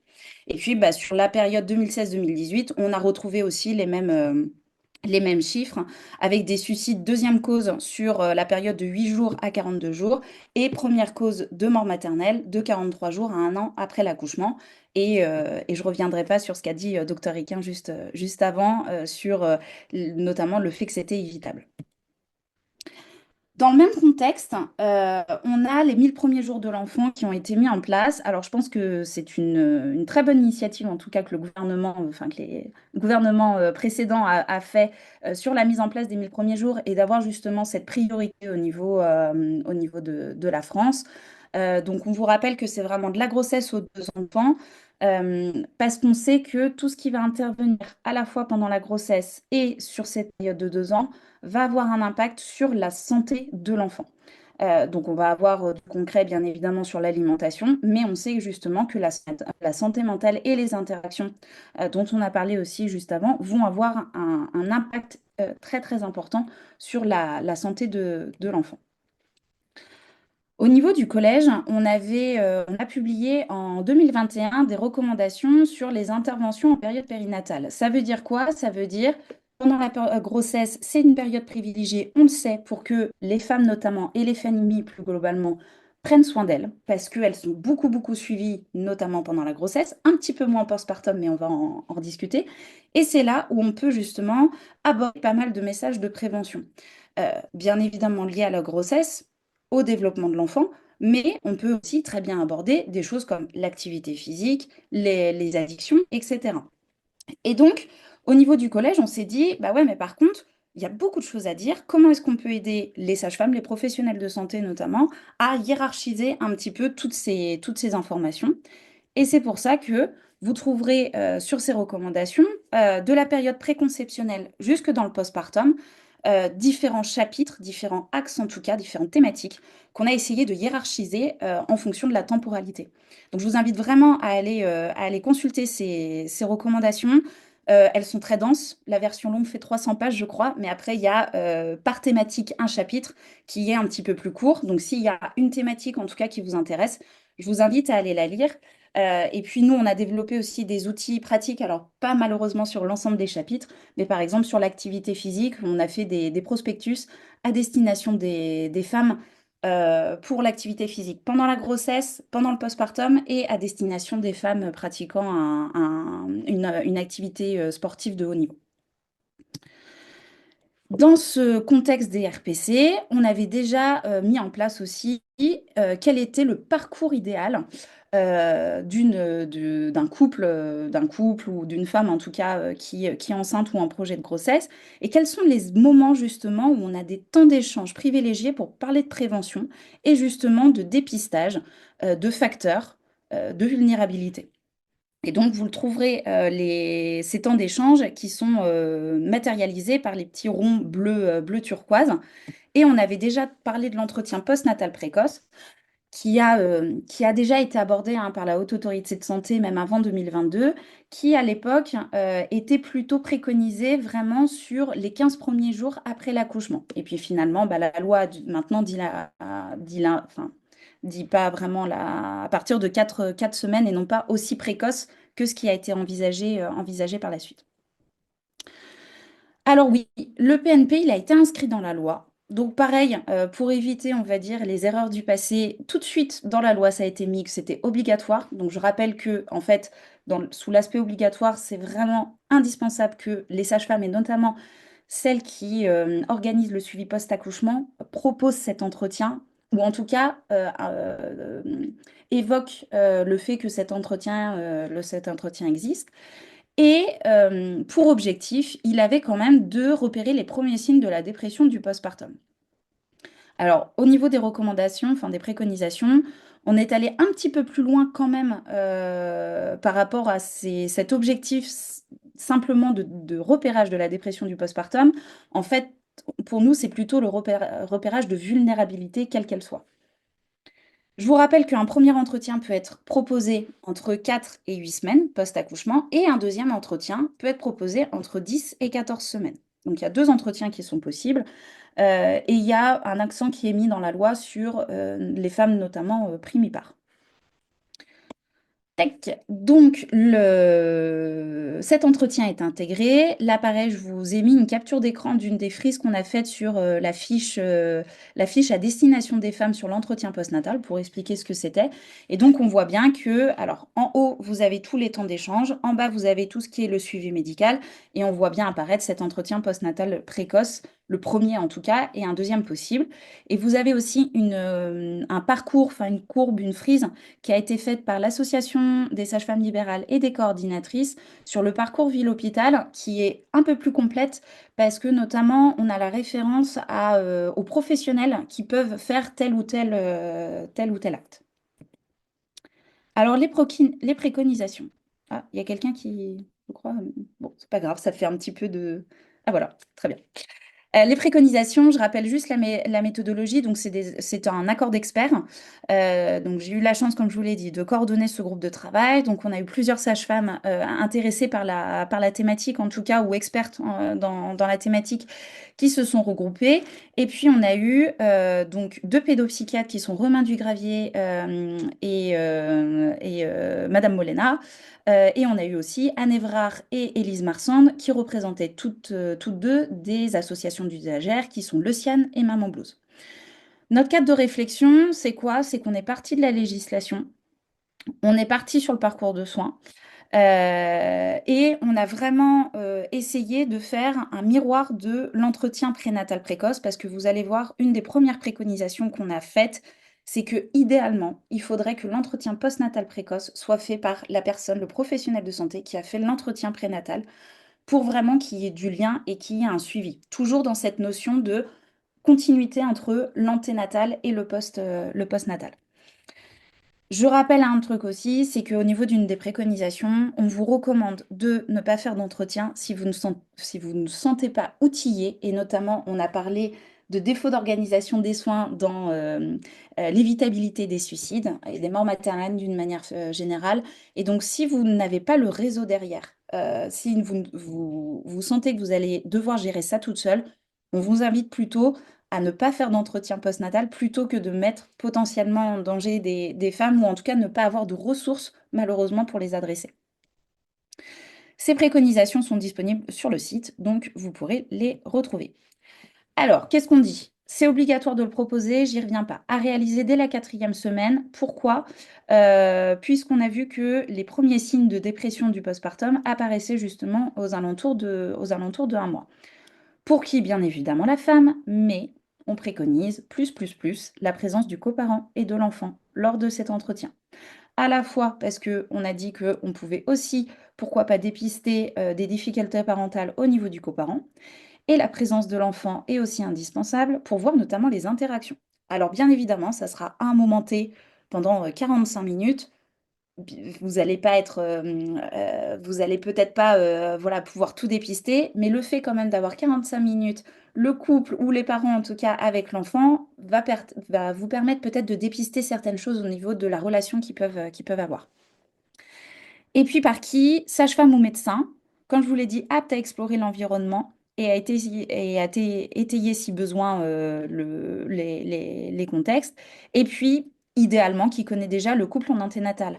Alors, bien évidemment, si vous avez une femme qui a déménagé de région, etc., même si elle est à 37 semaines, c'est vrai qu'on va inciter cette femme-là, par exemple, à essayer de vous contacter en amont si vous faites notamment le suivi postnatal pour déjà avoir un lien avec elle en anténatal. Qu'est-ce qu'on va aborder au niveau de cet entretien? On va aborder en fait tous les facteurs de risque qui peuvent mener à une dépression du postpartum, et c'est pour ça que je disais que nos interventions sont très complémentaires. Bien évidemment, on va parler individuellement de la santé, de la mère et du coparent. On va revenir sur le vécu de la naissance, et on l'a vu, c'est un des facteurs de risque, notamment de dépression du postpartum si la naissance a été vécue comme traumatique. Reparler du vécu de la naissance au jour de l'entretien, le bien-être mental bien évidemment, reparler des conduites addictives s'il y en a. C'est pour ça que c'est intéressant toujours d'avoir un lien en anténatal, puisque si vous savez par exemple qu'il y a du tabac ou autre addiction en anténatal, eh ben, peut-être interroger sur ces consommations-là en post-natal, depuis que l'enfant est né, qu'est-ce qui se passe, comment vous vous sentez par rapport à ces addictions. Et puis, prévention et dépistage des troubles psychiques du postpartum, et c'est là où on peut notamment proposer le score EPDS, enfin le score d'Édimbourg, et donc de remplir l'échelle EPDS. Peut-être que ça va être une question. En tout cas, au niveau des préconisations, on n'a pas recommandé en systématique de proposer l'échelle d'Édimbourg. on a estimé que c'était aux professionnels de voir et dans quel contexte il allait ou pas proposer cette échelle Édimbourg. Mais je sais que dans certaines maternités, notamment, cette échelle est proposée en systématique à toutes les femmes qui viennent d'accoucher. Je crois que la littérature n'est pas encore OK là-dessus, sur le systématique ou pas. Certainement, et peut-être que dans 18 mois, on aura d'autres préconisations par rapport à ça. On l'a vu aussi, la vulnérabilité sociale est hyper importante et on l'a vu que ça pouvait être un facteur de risque cumulatif euh, pour la dépression du postpartum. Donc le sentiment d'être seul, isolé, questionner vraiment sur l'environnement familial et amical. Est-ce que cette famille a de l'aide et peut avoir du relais? C'est aussi intéressant de le faire justement entre 4 et 6 semaines au niveau du postpartum, parce que je vous rappelle que physiologiquement, il y a des pleurs du nouveau-né, un pic de pleurs du nouveau-né au niveau de 2 mois à peu près. Et donc, c'est important aussi de peut-être questionner sur cet entourage familial. Bien évidemment, de répondre à des questions de vie élémentaires et basiques qui sont le logement, la situation économique, reparler de garde des enfants. On reparle aussi des dépistages des violences intrafamiliales. Ça, certainement que vous avez déjà, si vous connaissez la femme en anténatal, que vous avez déjà questionné là-dessus. Mais en tout cas, si vous avez notion, ça peut être un moment aussi d'en reparler. Alors, bien évidemment, s'il y a notion d'antécédent de violence conjugale, ben, on va peut-être un moment prendre la femme à part et faire sortir le coparent, en tout cas, un moment, en tout cas, pendant l'entretien. Comment il se projette dans la vie, le retour à la vie professionnelle. Et puis après, on va aborder aussi tout ce qui va être en lien avec le projet parental. Ça veut dire quoi le projet parental? C'est la confrontation entre l'imaginaire et la réalité. Qu'est-ce qui se passe, les besoins et les attentes des parents. Ce qui nous semblait important, c'est de mettre en avant aussi toutes les ressources du couple. Et je crois que c'est une phrase, en tout cas, qui est intéressante à retenir de ce que vous avez dit, docteur Riquin. C'est vraiment, oui, on est là pour dépister des choses, mais on est là aussi pour valoriser. Donc, dès qu'il y a des ressources, c'est hyper important de le valoriser pour justement de toujours avoir cette balance. On peut parler aussi du couple, parce que, bah oui, le couple est perturbé, l'équilibre du couple est perturbé par l'arrivée de ce petit être qui déboussole tout, qui certainement casse une routine qu'il y a eu dans le couple, un équilibre. On peut parler de la sexualité si vous sentez que c'est le moment d'en parler. Ça peut aborder aussi sur la contraception, par exemple. Mais je vous rappelle que cet entretien n'est pas une consultation médicale. Donc, le couple a des questions là-dessus, bien évidemment, on peut en discuter. Mais ce n'est pas une consultation médicale. Et puis, bah, au niveau de l'enfant, eh ben, on va voir comment il se développe. Et donc, poser des questions par rapport à son alimentation, à son éveil. Pareil, je ne vous demande pas de faire une consultation médicale, mais je vous demande juste d'essayer d'avoir des éléments, en tout cas, qui peut vous mettre la puce à l'oreille. Si on a, par exemple, un enfant qui a des difficultés à prendre du poids, qu'on est à 4 semaines, et que ça y est, enfin, depuis une semaine, il commence à reprendre du poids, ou alors qu'il y a une hospitalisation, etc., bah oui, forcément, on va peut-être pas avoir les mêmes attentes que un accouchement voix basse physio, un postpartum physio, un bébé avec un allaitement qui se passe super bien, etc., etc. Donc, pour tout ça, bien évidemment, bah, il faut prévoir du temps. Et donc, on préconise d'avoir minimum 45 minutes pour cet entretien, maximum 1 heure. Au contraire, on préconise de ne pas dépasser 1 heure parce que si l'entretien dépasse 1 heure, ça veut dire qu'il y a quand même beaucoup de choses et qu'il est préférable certainement de reconvoquer le couple pour refaire le point parce que même pour vous, ça va être compliqué aussi de faire une synthèse. Alors justement, après, comme l'entretien prénatal précoce, normalement, la synthèse est en systématique et elle doit être relue et remise au couple et adressée au médecin traitant, bien évidemment, s'il y a accord. Alors je vous rappelle que dans le cadre de la sage-femme référente, ça fait complètement sens de prévenir aussi, d'informer en tout cas le médecin traitant de cet entretien postnatal. C'est quelque chose que vous pouvez aussi mettre sur le DMP si la femme en est d'accord. N'oubliez pas de planifier les prochaines étapes du suivi. Alors, Bien évidemment, si vous considérez qu'il est nécessaire de revoir le couple ou si le couple vous demande un deuxième entretien, bah, on va programmer cette deuxième entretien. Mais ça peut très bien être sur, bon, bah, vous avez bien compris les étapes de du suivi médical de votre enfant, les étapes de votre suivi médical à vous. Et puis, si vous proposez les séances postnatales, eh ben, c'est tout à fait le cas de les proposer à ce moment-là. Et puis proposer voilà, un deuxième entretien, comme je l'ai dit. Et surtout, et je pense que j'aurais dû le mettre en gras, surligné en jaune et encadré en rouge, orienté en s'appuyant sur un réseau pluriprofessionnel si besoin.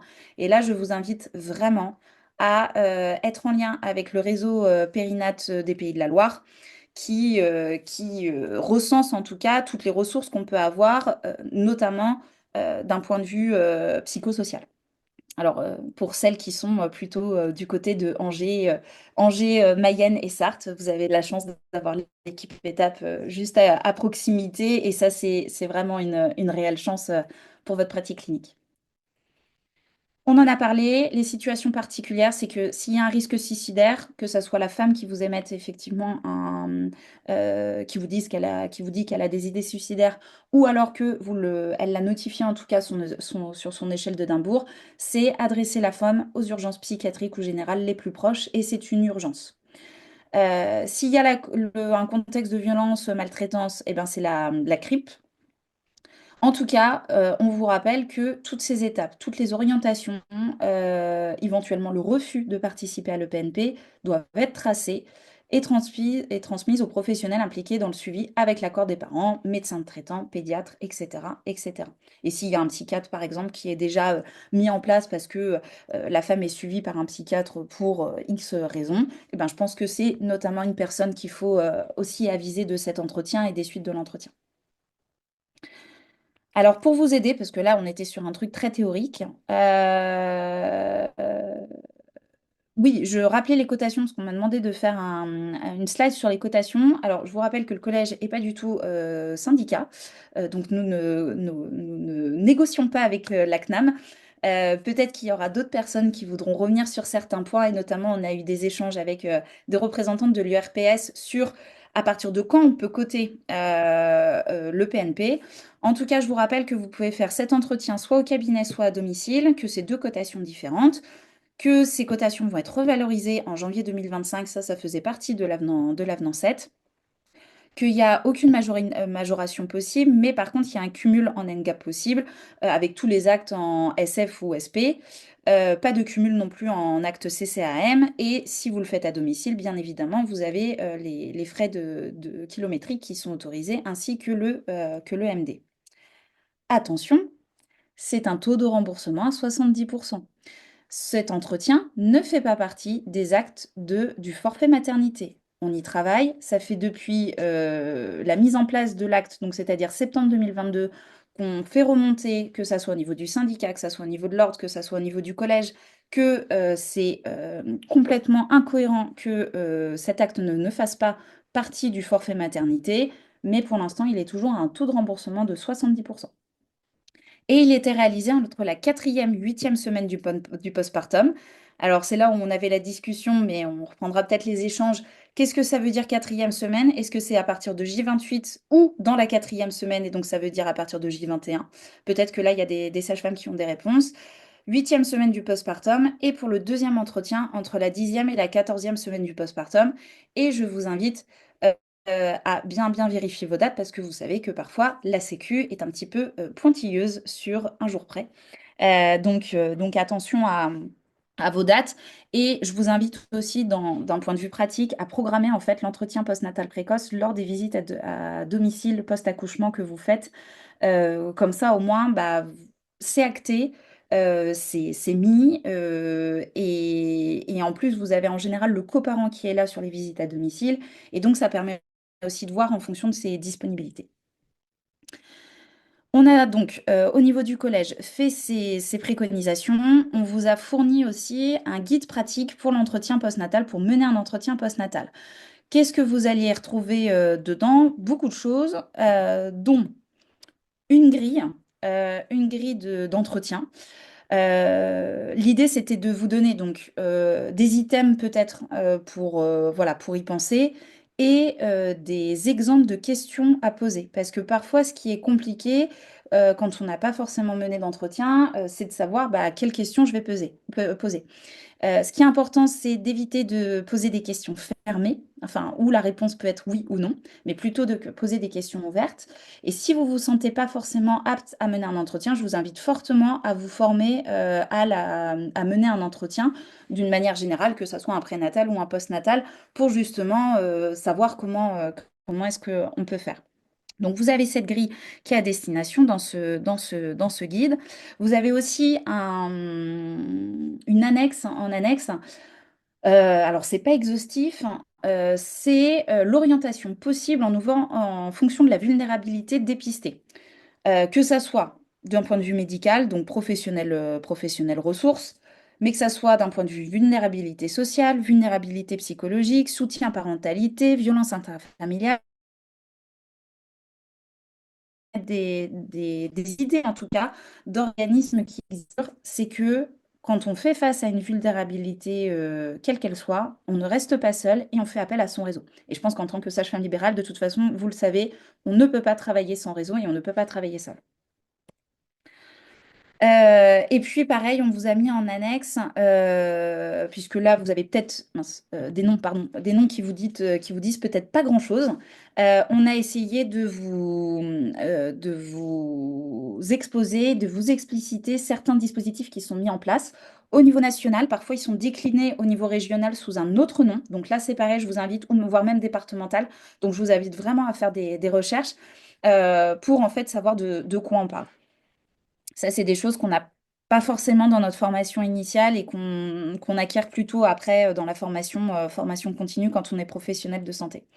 Et puis la fameuse fiche dont je vous ai parlé, donc, qui a été faite en collaboration avec Maman Blues, qui est à destination des patientes, qui est juste cette page-là pour expliquer à quoi sert l'entretien postnatal précoce. Donc je vous invite par exemple à la mettre, à l'imprimer, à la mettre peut-être dans votre salle d'attente ou alors de l'envoyer, par exemple, pour information, soit au couple pendant la grossesse, soit en post-accouchement pour dire, voilà, je vous ai proposé un entretien, si vous voulez plus d'informations, n'hésitez pas à consulter cette fiche. Et puis pareil, on rappelle la frise chronologique du suivi.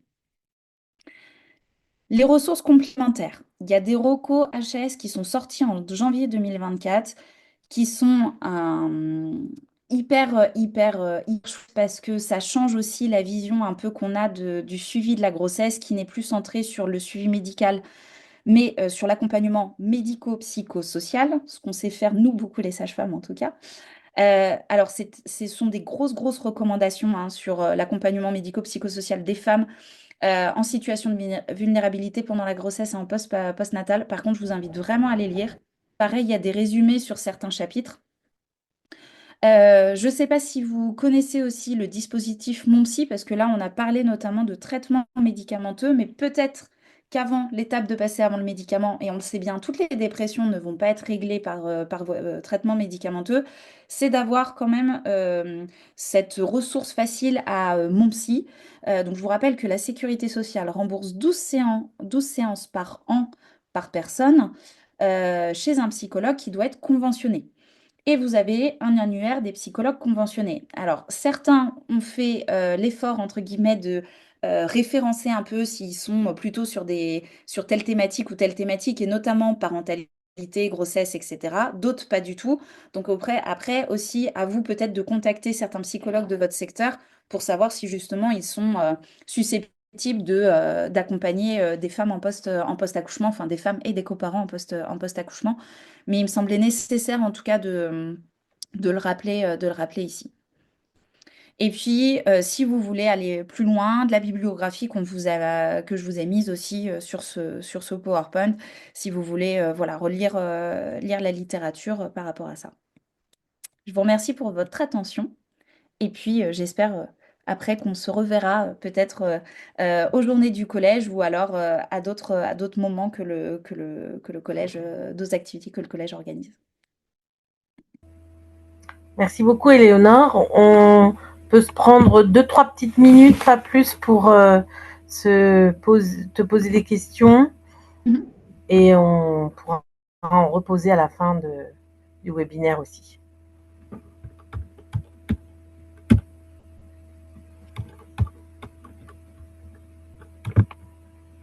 Bon, pas de questions. Je ne sais pas si c'est l'heure qui fait ça ou la clarification de la présentation.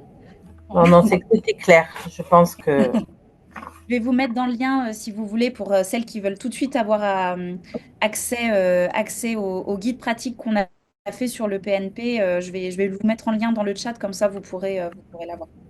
parfait, merci beaucoup. Alors, j'ai juste une question pour la cotation. Les SP12 cotés passent en 100%, est-ce normal? Normalement, non, c'est 70%. Par contre, je ne sais plus qui de l'URPS C'est qui dit... Chloé qui a Ah oui, c'est Chloé, pardon. le On me dit décliné. déplacement était à 100%. C'est ça. Et Alors le là, je suis déplacement, c'est surprise. le SP14. Ah, ils sont Oui, sur le SP14. sur Sur un le SP14. SP14. Donc là, je suis un peu surprise. Je propose qu'on laisse cette question pour la fin et on demandera peut-être à Laurence, qui est un peu notre spécialiste, ce qu'elle en pense. Voilà. Eh bien, je propose à Stéphanie Fossé de prendre la parole. Oui, bonjour, bonsoir à tous, bonsoir à toutes. Est-ce qu'au niveau du son, c'est agréable pour vous? Ok, donc je suis bénévole pour l'association Maman Blues et donc en tant que bénévole, je suis un peu impressionnée de me retrouver par exemple aux côtés de professionnels, mais très fière et très convaincue de l'importance de ma parole. Voilà. Donc c'est Maman Blues qui m'a sauvée. C'est pour ça que j'ai du mal à quitter Maman Blues. Voilà, j'ai sombré en 2008, donc ça fait déjà un petit moment que je suis aux côtés de Maman Blues. Voilà, et puis l'enquête nationale là, sur les suicides maternels, c'est une très bonne chose. Ça a permis que les médias, les professionnels prennent la mesure de ce qui se passait pour les mères. Donc mon intervention se tiendra en 3 temps.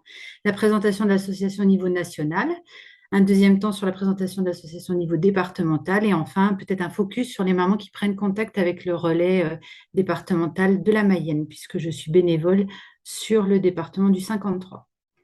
Donc la présentation de l'association au niveau national, c'est une association Maman Blues parentale à but non thérapeutique portée par des bénévoles. Ce sont toutes des mamans ayant traversé ce qu'on appelle nous une difficulté maternelle. Cette association nationale œuvre depuis 2006 et a pour but essentiellement de sensibiliser les professionnels, les parents et les futurs parents autour des bouleversements psychiques, psychologiques et émotionnels qui peuvent survenir pendant la grossesse et ou après la naissance, à l'occasion d'une naissance, même lorsqu'il ne s'agit pas du premier enfant. En 2006, c'est Nadège Beauvois-Temple qui a créé cette association. Elle a sombré à la naissance de son troisième enfant, qui était une fille. Elle avait eu 2 garçons pour lesquels la naissance s'était extrêmement bien passée. Elle a été hospitalisée avec son bébé dans un service conjoint, une sorte d'unité mère-bébé qui s'appelait le service de maternologie du professeur Jean-Marie Delassus à l'hôpital Saint-Cyr à l'école. Ce service est fermé depuis un sacré bout de temps. Pourquoi on utilise le terme de difficulté maternelle? C'est une expression qui, pour l'association Maman Blues, traduit bien la difficulté psychique à devenir mère. Il y a des achoppements, des blocages dans le processus psychique de maternité. Voilà, c'est pour nous un mal-être profond, durable, des semaines, des mois, voire des années pour certaines mères, voire une détresse psychologique qui conduit à éprouver des idées suicidaires. Donc, première cause de mortalité aujourd'hui. Voilà. L'objectif n'est pas que de sensibiliser, il est aussi de témoigner des mères. Alors, je vais peut-être là vous dire un peu ce qu'elles peuvent nommer. Je n'aime pas mon bébé, je n'en peux plus, je ne sais pas faire, je n'aurais pas dû devenir mère, je vais crever, je vais partir, bébé sera mieux sans moi. Souvent, elles disent, ah, la nounou saura mieux s'en occuper. Je suis un monstre, je me sens perdue, j'ai le sentiment de ne pas avoir accouché, je suis épuisée, je ne dors plus, je suis sur le qui-vive, j'ai honte, je me sens nulle, je ne ressens pas de plaisir à m'occuper du bébé, je ne le comprends pas, j'ai très peur. Donc les ressentis sont violents, des angoisses, des peurs, de la culpabilité, de la solitude, le sentiment de ne pas se sentir capable de s'occuper de lui, du bébé, le sentiment d'être une mauvaise mère, dévalorisation, sentiment de devenir folle, irritabilité, accès de violence, pleurs, rejet du bébé, Alors, me concernant, je n'avais pas de rejet du bébé, hein, c'est pas forcément, ça peut être tout l'un ou tout l'autre en fait, hein. Difficulté à créer du lien avec le bébé ou au contraire une relation pas distanciée avec lui, une préoccupation excessive pour lui, pour sa santé, une perte de sens, l'enfant qui peut être considéré comme un étranger ou la maman qui se considère elle-même comme étrangère à elle-même. Il peut y avoir aussi des envies de se faire du mal ou de faire du mal au bébé, ce qu'on appelle les phobies d'impulsion. L'impression qu'on va plonger le bébé dans l'eau du bain ou on voit un couteau, on s'imagine voilà, avoir un geste envers le bébé ou on s'imagine jeter le bébé, voilà. Alors après, il peut y avoir plus grave encore, hein, des états délirants ou de la décompensation. En tout cas, voilà, 20% des femmes, une femme sur cinq, en anténatal ou en postnatal. Les objectifs sont aussi d'informer, de sensibiliser, d'alerter, de faire connaître et reconnaître ce sujet de santé publique qui reste encore méconnu, tabou auprès de l'ensemble, malheureusement, de certains professionnels de santé qui peuvent être confrontés à des mères en souffrance psychique. Donc, vous, les sages-femmes, les psychologues, les médecins généralistes, hein, qui sont parfois vraiment très démunis face à la détresse d'une mère qu'ils reçoivent dans leur cabinet. Donc les gynécologues, les pharmaciens aussi, c'est très très important, hein, ils sont en première ligne aussi. Euh, les infirmières, mais le grand public a besoin d'être informé de ce sujet. Donc il y a un site internet pour Maman Blues, il y a une page Facebook aussi, il y a Instagram, donc on essaie d'être un peu sur tous les réseaux. Un autre objectif, c'est essentiel, c'est soutenir les mères et les orienter très précocement, dès que possible. Donc pour cela, il y a un forum au niveau national pour trouver de l'aide. Alors c'est de l'aide, le forum est accessible de France, mais aussi pour toucher les mères à l'étranger. Nous avons un carnet d'adresses de professionnels sensibilisés et formés à la difficulté maternelle. Prendre en charge précocement et aussi de façon adaptée. C'est important pour rompre l'isolement de ces femmes parce que c'est vraiment un facteur aggravant. Et puis pour mobiliser, fédérer les professionnels de la santé en périnatalité, en psychiatrie. Une mère en souffrance psychologique est en très grande difficulté pour appeler à l'aide et solliciter un secours. C'est ce dont parlait le docteur en fait sur cette difficulté à nommer ce qu'elle ressent. Donc 74 référentes à ce jour départementales. Alors tous les départements ne sont pas couverts par des référentes Maman Blues, mais sur les Pays de Loire, voilà, nous avons des référentes.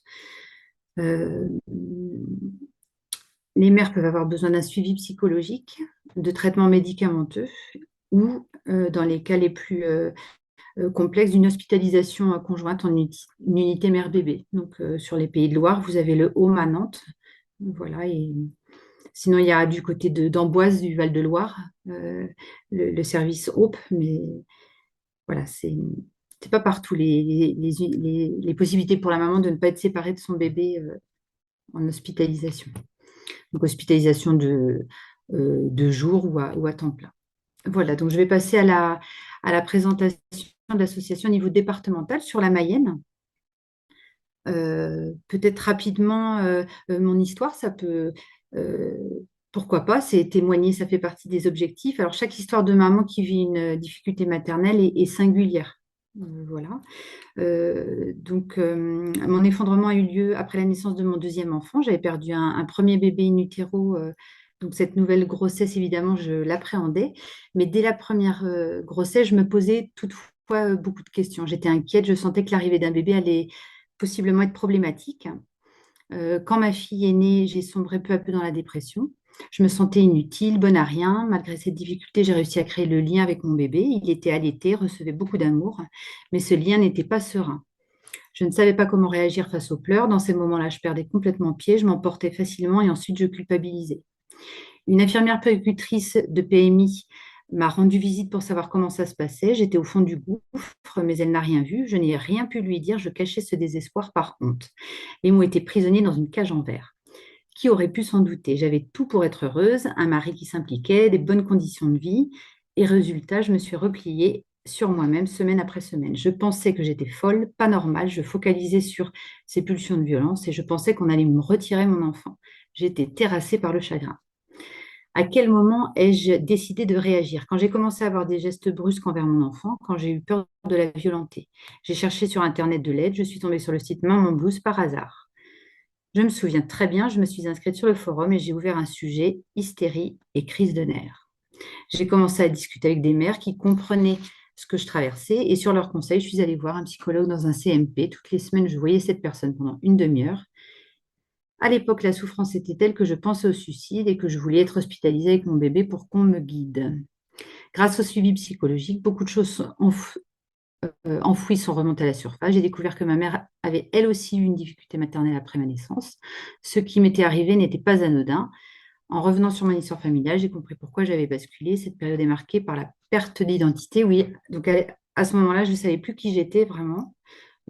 Si j'étais un adulte, une enfant, ma mère, mon bébé, enfin, c'était très compliqué. Donc les traumatismes de l'enfance sont remontés. Monique Bidolski, psychiatre et psychanalyste, parle d'une ouverture psychique pendant la grossesse et dans l'après-naissance, c'est très important. Ce concept théorique d'ouverture psychique pour la maman, mais j'imagine pour le papa aussi peut-être. Voilà. Donc, en tout cas, moi, je parle d'un grand ménage psychologique qui m'a permis vraiment qui m'aurait peut-être permis d'accueillir bébé au mieux, en fait. Voilà, si j'avais été davantage consciente. Donc voilà, progressivement, je suis devenue modératrice sur le Forum national d'échange entre mamans, puis membre du bureau national. Et en 2013 a été créé le relais en Mayenne.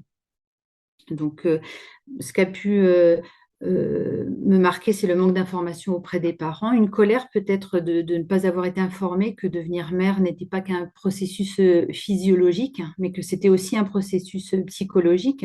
Ça, c'est peut-être ma plus grosse, mon nœud. Voilà. Peut-être de vous donner un exemple lors de l'entretien du premier trimestre de grossesse, l'entretien prénatal précoce au 4e mois de grossesse, une porte avait sûrement été ouverte sur un premier qui cloche ou qui ne va pas.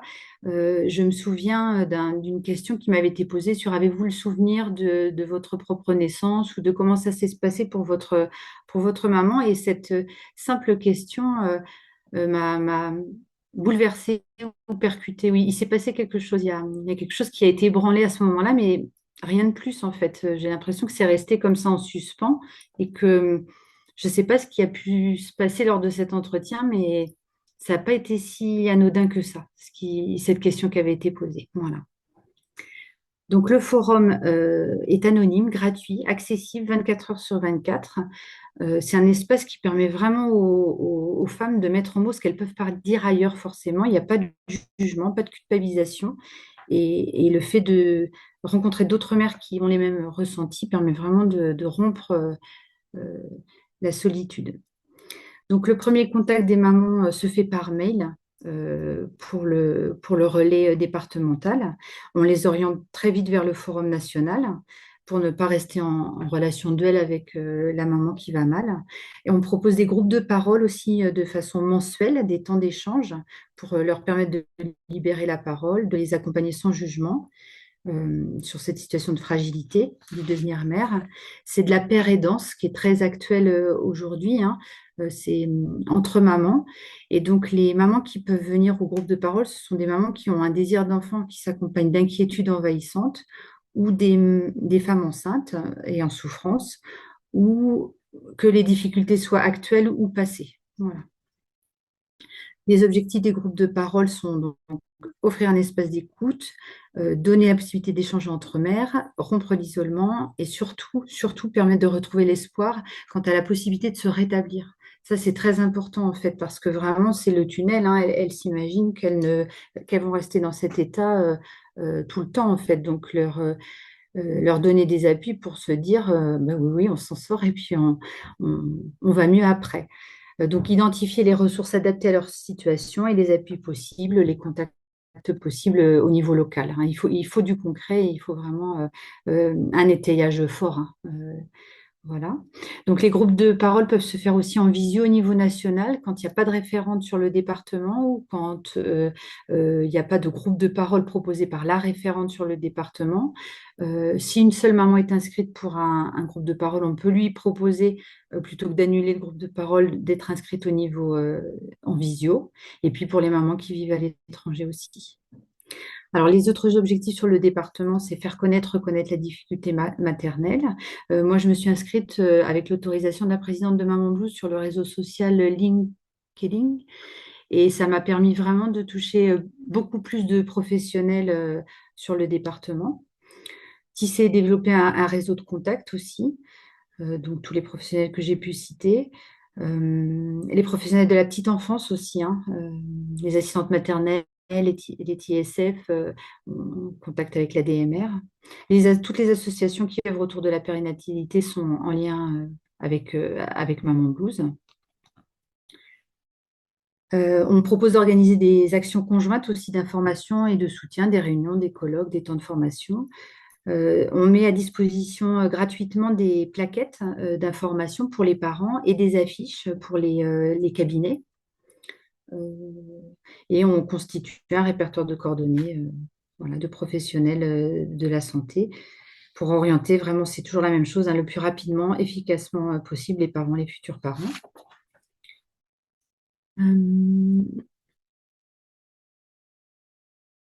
Sur des actions sur de la périnatalité. Voilà. Nous participons à la commission de parentalité du réseau sécurité naissance des Pays de Loire aussi. Voilà. Et pour les acteurs locaux, on essaie de toucher vraiment tous les acteurs. Je pense à des ostéopathes qui s'occupent des jeunes enfants. Alors, on est en lien avec les hôpitaux, les PMI, le cercle des parents aussi. Du côté de l'UDAF, là en Mayenne, il y a une infirmière puéricultrice qui propose des cercles de parents. Donc, on n'hésite pas aussi à ouvrir ces espaces-là aux mamans parce qu'elles sont très en demande de rompre l'isolement. Donc, les lieux d'accueil parents-enfants qu'on leur, euh, qu'on leur propose. On a en Mayenne une crèche qui peut accueillir pour des temps de répit, en fait, où les conditions d'accès sont facilitées. Voilà. Donc sur la Mayenne, en tout cas, c'est très important notre présence et le travail de maillage territorial parce que nous n'avons pas de service de psychiatrie périnatale, contrairement aux 72, aux 49, aux 44, où vraiment les choses sont bien installées. Il n'y a pas de réseau fort autour de ces choses-là. Et donc c'est très important, hein. On parlait tout à l'heure de la continuité des réponses. Voilà, on a pu constater qu'il n'y avait pas forcément eu un certain moment de continuité entre les services de maternité et le service des urgences psychiatriques sur certains hôpitaux. Hein, donc ça peut créer des dysfonctionnements graves. C'est une maman qui se présente en maternité alors qu'elle a été allée aux urgences psychiatriques toute sa grossesse et le service de maternité n'est pas informé. C'est compliqué. C'est compliqué. Donc, je termine par les mamans qui prennent contact avec nous sur le 53. Elles disent être quand même peu informées, peu soutenues. Elles entendent ce qu'on appelle, nous, à l'association, des phrases assassines qui viennent anéantir un peu le peu de force psychique qu'il leur reste. Les phrases assassines, c'est « mais vous avez tout pour être heureuse, hein. Votre bébé est beau, il est en bonne santé. » Voilà, donc ça peut être l'entourage, mais ça peut être un médecin généraliste. Bon. Donc, elles ont besoin d'un accueil inconditionnel, voilà, dans leur devenir mère. Elles vivent une situation de fragilité psychique qui ne se dit pas et qui ne se voit pas. Et donc, il y a un accueil singulier sans jugement, sans comparaison avec d'autres. Le profil des mamans, donc elles ont accès à l'écrit puisque le premier contact est par mail. Elles ont été orientées ou non par des professionnels. Elles ont vu l'affiche ou les flyers, par exemple dans le cabinet de la sage-femme, mais elles n'ont pas osé en parler à leur sage-femme. Donc, c'est simplement le fait que la sage-femme ait affiché Maman Blues ou ait mis les plaquettes, ça a suffi pour qu'elle prenne contact. Donc, on voit à quel point la parole est difficile à libérer, même avec un professionnel qui suit au plus près. Donc, elles viennent vers nous avec ou sans suivi. Voilà. Le médecin généraliste aussi peut prendre contact avec nous, hein, ils sont vraiment désœuvrés parfois. On a été contacté par une référente parcours santé sociale aussi, dans une situation où le médecin généraliste avait diagnostiqué diagnostiqué une dépression du postpartum, mais la patiente ne voulait aucun suivi psychologique ni aucun traitement médicamenteux. Donc là, la référente, dans l'idée, elle avait reçu madame une première fois, et dans l'idée de recevoir madame une deuxième fois, cherchait des pistes. Quelles pistes elle pouvait lui proposer. Donc cette référente est venue vers nous. Donc les mamans sont enceintes de 4, 5 mois, elles ont des aînés ou alors c'est leur premier bébé. Je pense à une situation où la maman venait, elle avait fait une dépression du postpartum pour son aîné qui avait 4 ou 5 ans. Ça avait été monstrueux ce qu'elle avait vécu.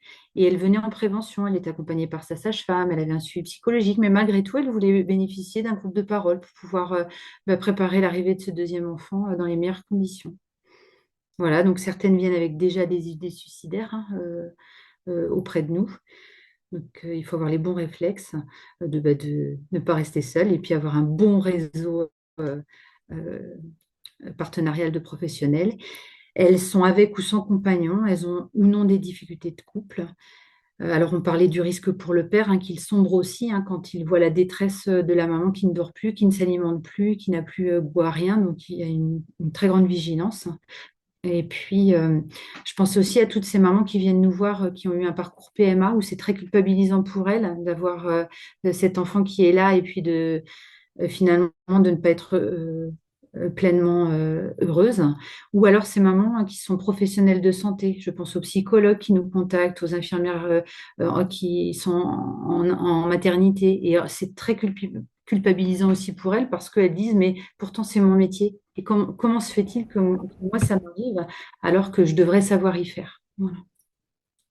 Donc pour conclure, on a une petite formule que j'apprécie qui est être prévenu ne protège pas, mais ignorer fragilise. Euh, si on ne sait pas que le mal de maternité existe, si on pense être la seule à vivre cela, si l'entourage ne comprend pas, n'entend pas, si les professionnels minimisent, ça va passer. Si les symptômes sont si forts qu'on ne peut pas mettre en mots le mal-être, les femmes se taisent et la difficulté maternelle est passée sous silence. Voilà. Donc aider les mères, c'est ne pas les oublier derrière le bébé, c'est demander plusieurs fois comment elles vont, c'est les revoir régulièrement, et c'est accueillir, être capable d'accueillir tous les affects, les encourager à parler, à exprimer leurs ressentis, et pour qu'elles se sentent suffisamment en sécurité pour dire ce qui leur semble impossible à communiquer. Voilà. Donc je vous remercie de votre attention. Voilà. Je reste à votre disposition.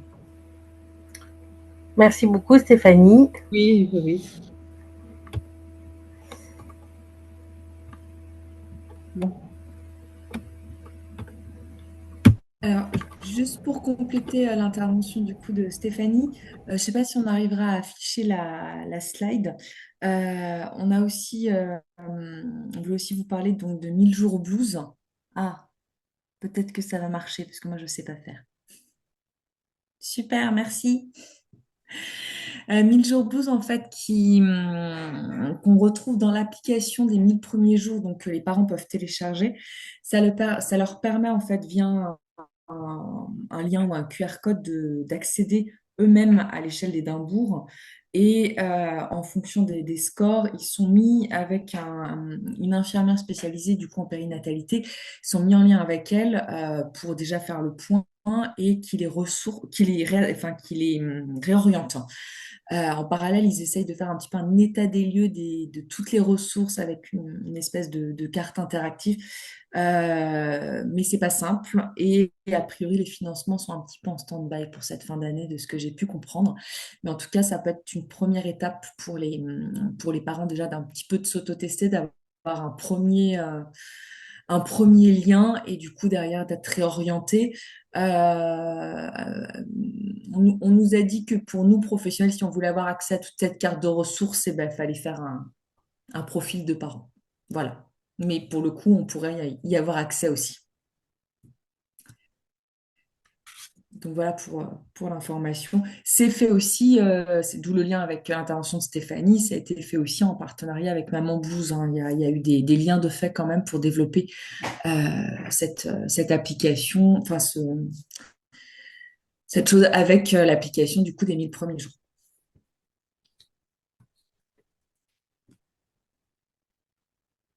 Voilà, je pense qu'on va pouvoir terminer avec des questions qui peuvent s'adresser à l'une ou l'autre des intervenantes. Juste un petit aparté, comme on a besoin des noms, comme je vous l'avais dit, on aimerait bien que Fabi et Adm disent qui elles sont pour qu'on puisse attester de leur présence. Voilà, juste vous pouvez peut-être le mettre dans le chat pour qu'on ne perde pas de... Merci. Et donc, n'hésitez pas si vous avez des questions. J'ai une question sur les papas. Est-ce qu'on accompagne les papas pour l'association Maman Blues? Donc, on a été contacté par des papas, mais pas pour eux-mêmes, pas spécialement, mais en tout cas, hommes ou femmes qui viendraient en disant qu'ils souffrent dans son devenir parent, seraient aiguillés et orientés, hein. Mais c'est vrai que, bon, ça date, hein, à l'époque. C'était Maman Blues, mais on pourrait dire Parent Blues. Mais bon, c'est vrai que personnellement, c'est compliqué parce que je trouve que ça porte un peu à confusion, le nom de Maman Blues, parce que ben, ça se rapproche du baby blues, mais et ça n'a rien à voir avec le baby blues. Mais bon, voilà, ça, c'est des questions en interne. Mais bon.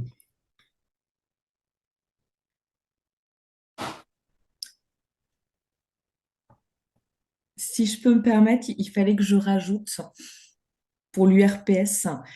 Donc, je vous parlais du coup de l'association des 1000 jours, enfin de l'application là, avec les 1000 jours blues, à savoir que dans le cadre finalement de ce sujet sur la dépression postnatale, l'URPS voulait aussi au final mettre en place un répertoire de ressources du coup départemental sous forme de cartographie qui serait accessible sur notre site. Donc c'est vrai que notre chargé de mission fait un gros travail là-dessus pour essayer département par département de centraliser les ressources. On se rend compte que tout le monde veut ce listing de ressources, mais personne n'en a vraiment. Donc il faut vraiment aller chercher à droite, à gauche, et on espère du coup pouvoir mettre en place un outil au service de tous et surtout à l'accompagnement de ces femmes et de ces couples et des professionnels parce que c'est pas toujours simple aussi pour les professionnels. Voilà. Merci Clémence.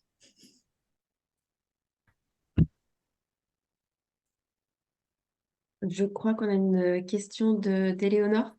Alors, c'est pas une question, c'est une remarque, c'est quelque chose que j'ai oublié de dire parce que j'ai un exemple qui s'est mis en place de justement de coordination de soins dans une CPTS, alors qui n'est pas la mienne, qui est un petit peu plus au sud de là où j'exerce, par rapport justement à la dépression du postpartum dans le cadre des soins non programmés. Je crois que Virginie Lossec est toujours là et elle pourra certainement beaucoup mieux en parler, mais ça peut peut-être vous donner aussi une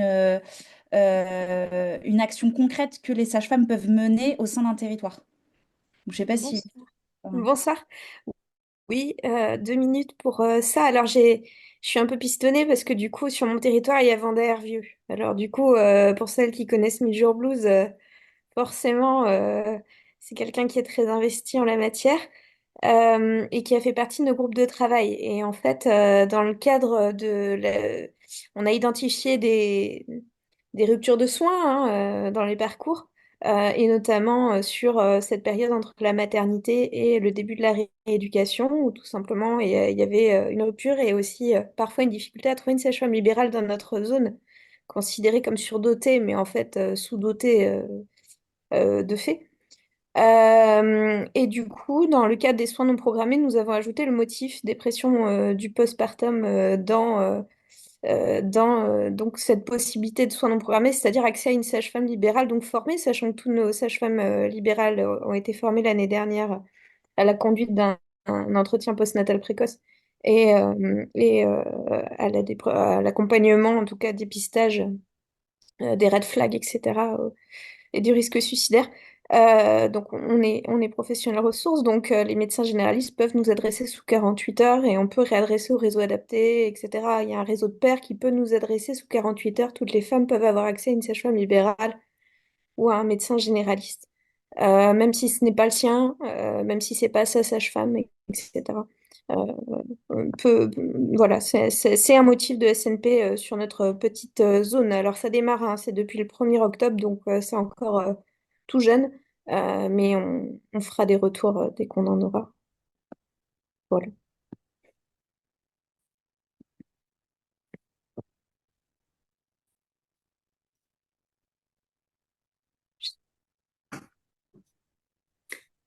Je rappelais, euh, il existe une journée de la santé mentale maternelle. C'est le premier mercredi du mois de mai de chaque année. Et ça peut être l'occasion aussi de faire de la prévention autour de la dépression du postpartum avec Osons en parler pour la prévention du suicide maternel. Il y a des actions qui peuvent être menées conjointement avec Maman Blues, hein, notamment, mais voilà, et j'avais noté aussi, il existe une belle littérature qu'on peut mettre à disposition dans son cabinet de sage-femme aussi autour de la dépression du postpartum, parce que c'est vrai que dans la salle d'attente, voilà, il y a des bandes dessinées notamment hein, qui sont très belles, très bien faites, et que voilà, la maman peut feuilleter, ça fait partie aussi d'une prévention toute simple hein, euh, et discrète.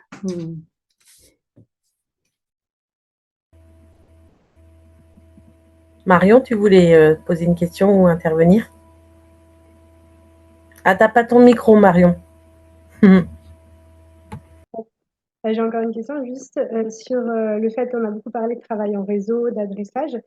Parfois, les patientes, quand elles sont presque trop déprimées, elles ont cette perte, elles veulent pas forcément aller consulter, elles veulent pas forcément mettre des choses en place. Et même nous, elles viennent aux consultations ou pas. Et je trouve que c'est difficile dans ces cas-là de les orienter puisqu'elles sont pas partantes et des fois, elles sont très mal. Qu'est-ce que nous, on peut faire pour les inciter à, se prendre, à avoir une prise en charge? Euh, je me permets, ben alors oui, ces situations-là, elles sont pas forcément simples. Après, je trouve que quand on a des femmes comme ça qui sont particulièrement déprimées, ce qui est vraiment important, c'est, j'ai beaucoup aimé, vous avez eu une formulation, Madame Fossé, autour de la question de prévenir, d'être au courant que ce sont des vulnérabilités qui existent en postpartum. Et je trouve que redire ça effectivement aux femmes, parfois, ça peut lever un peu les inhibitions. En quelque sorte, oui, enlever un petit peu de la responsabilité individuelle au fait d'être en situation de dépression, en fait, de ramener ça à un trouble qui peut arriver en postpartum, qui est assez fréquent. Parfois, ça peut aider un petit peu à, comment dire, à permettre à des femmes peut-être un peu bloquées sur leur position, en fait, de se rendre compte que finalement, elles auraient une problématique cardiologique, vous les enverriez vers un cardiologue. Donc là, elles ont une problématique en santé mentale, l'intérêt, c'est d'aller voir un spécialiste de la santé mentale. Et je trouve que parfois, en fait, de revenir vraiment, d'être assez pragmatique sur la présence de symptômes et le fait d'orienter vers des spécialistes de cette spécialité, enfin de cet organe, entre guillemets, ça peut aider, je trouve. Mais après, de toute façon, c'est toujours au cas par cas. Quand on a vraiment un vrai refus des soins, des fois, c'est pas simple. Après, s'il y a un vrai refus des soins et qu'on est excessivement inquiet pour une personne, parfois, il peut y avoir des soins sans consentement hein, qui se mettent en place en psychiatrie. Alors, il faut pour le coup l'aide d'un médecin pour rédiger un certificat, mais ça peut être dans le cadre des urgences, etc. Il y a le faire avec aussi. C'est vrai que moi, j'ai vraiment eu une très, très grande difficulté à décrocher le téléphone, à composer le numéro et à appeler vraiment hein, le service dédié, hein, le CNP, et à prendre. Et peut-être que de proposer à la patiente, est-ce que vous voulez qu'on le fasse ensemble? Est-ce que vous voulez qu'on appelle ensemble? Est-ce que vous voulez que je compose? Peut-être je pense pas qu'on aille trop loin si vraiment on est très inquiet sur sa santé psychique, hein. Ou est-ce que dans l'entourage, s'appuyer sur l'entourage, est-ce que quelqu'un peut vous accompagner pour prendre rendez-vous? Est-ce que quelqu'un peut appeler pour vous dans l'entourage proche? C'est vrai que c'est une des premières questions qu'on pose. On essaie de s'assurer de qui est un soutien ou non dans l'entourage. Et surtout, je pense, rester pas seule en tant que sage-femme face à cette situation et prévenir les professionnels de santé, en tout cas, qui ont un contact avec cette femme ou ce coparent, est noté dans le dossier. Et après, voilà, là, je vais reparler un peu de choses, responsabilité médicale, mais je pense que c'est important qu'on l'ait en tête, en tout cas, de vraiment tout noter dans notre dossier, et y compris le refus, justement.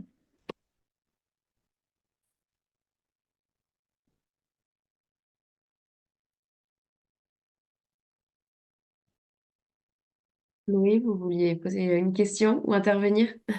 Oui, c'était pour compléter en fait sur ces patientes qui sont complètement dépassées et pour lesquelles le moindre rendez-vous en fait va être compliqué.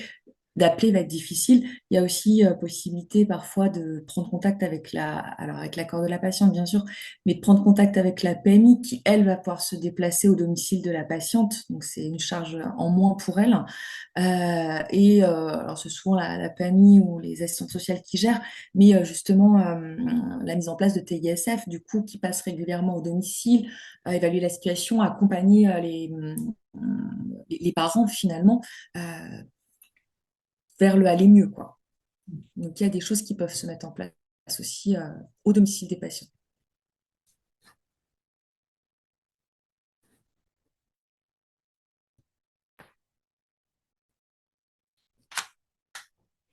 Ce qui les soulage quand même, c'est le fait de se dire, quand on voit qu'elles sont un peu réticentes à un accompagnement psychologique, c'est de se dire, il y a pas que ça comme réponse, c'est un éventail finalement de propositions qui vont vous permettre de vous sentir mieux. Parce que c'est vrai que si on n'offre qu'une porte d'entrée, alors de dire qu'il y a des accompagnements humains comme les TISF à domicile, qu'il y a des lieux d'accueil par enfant, qu'il y a des professionnels qui vont les recevoir, c'est vrai que...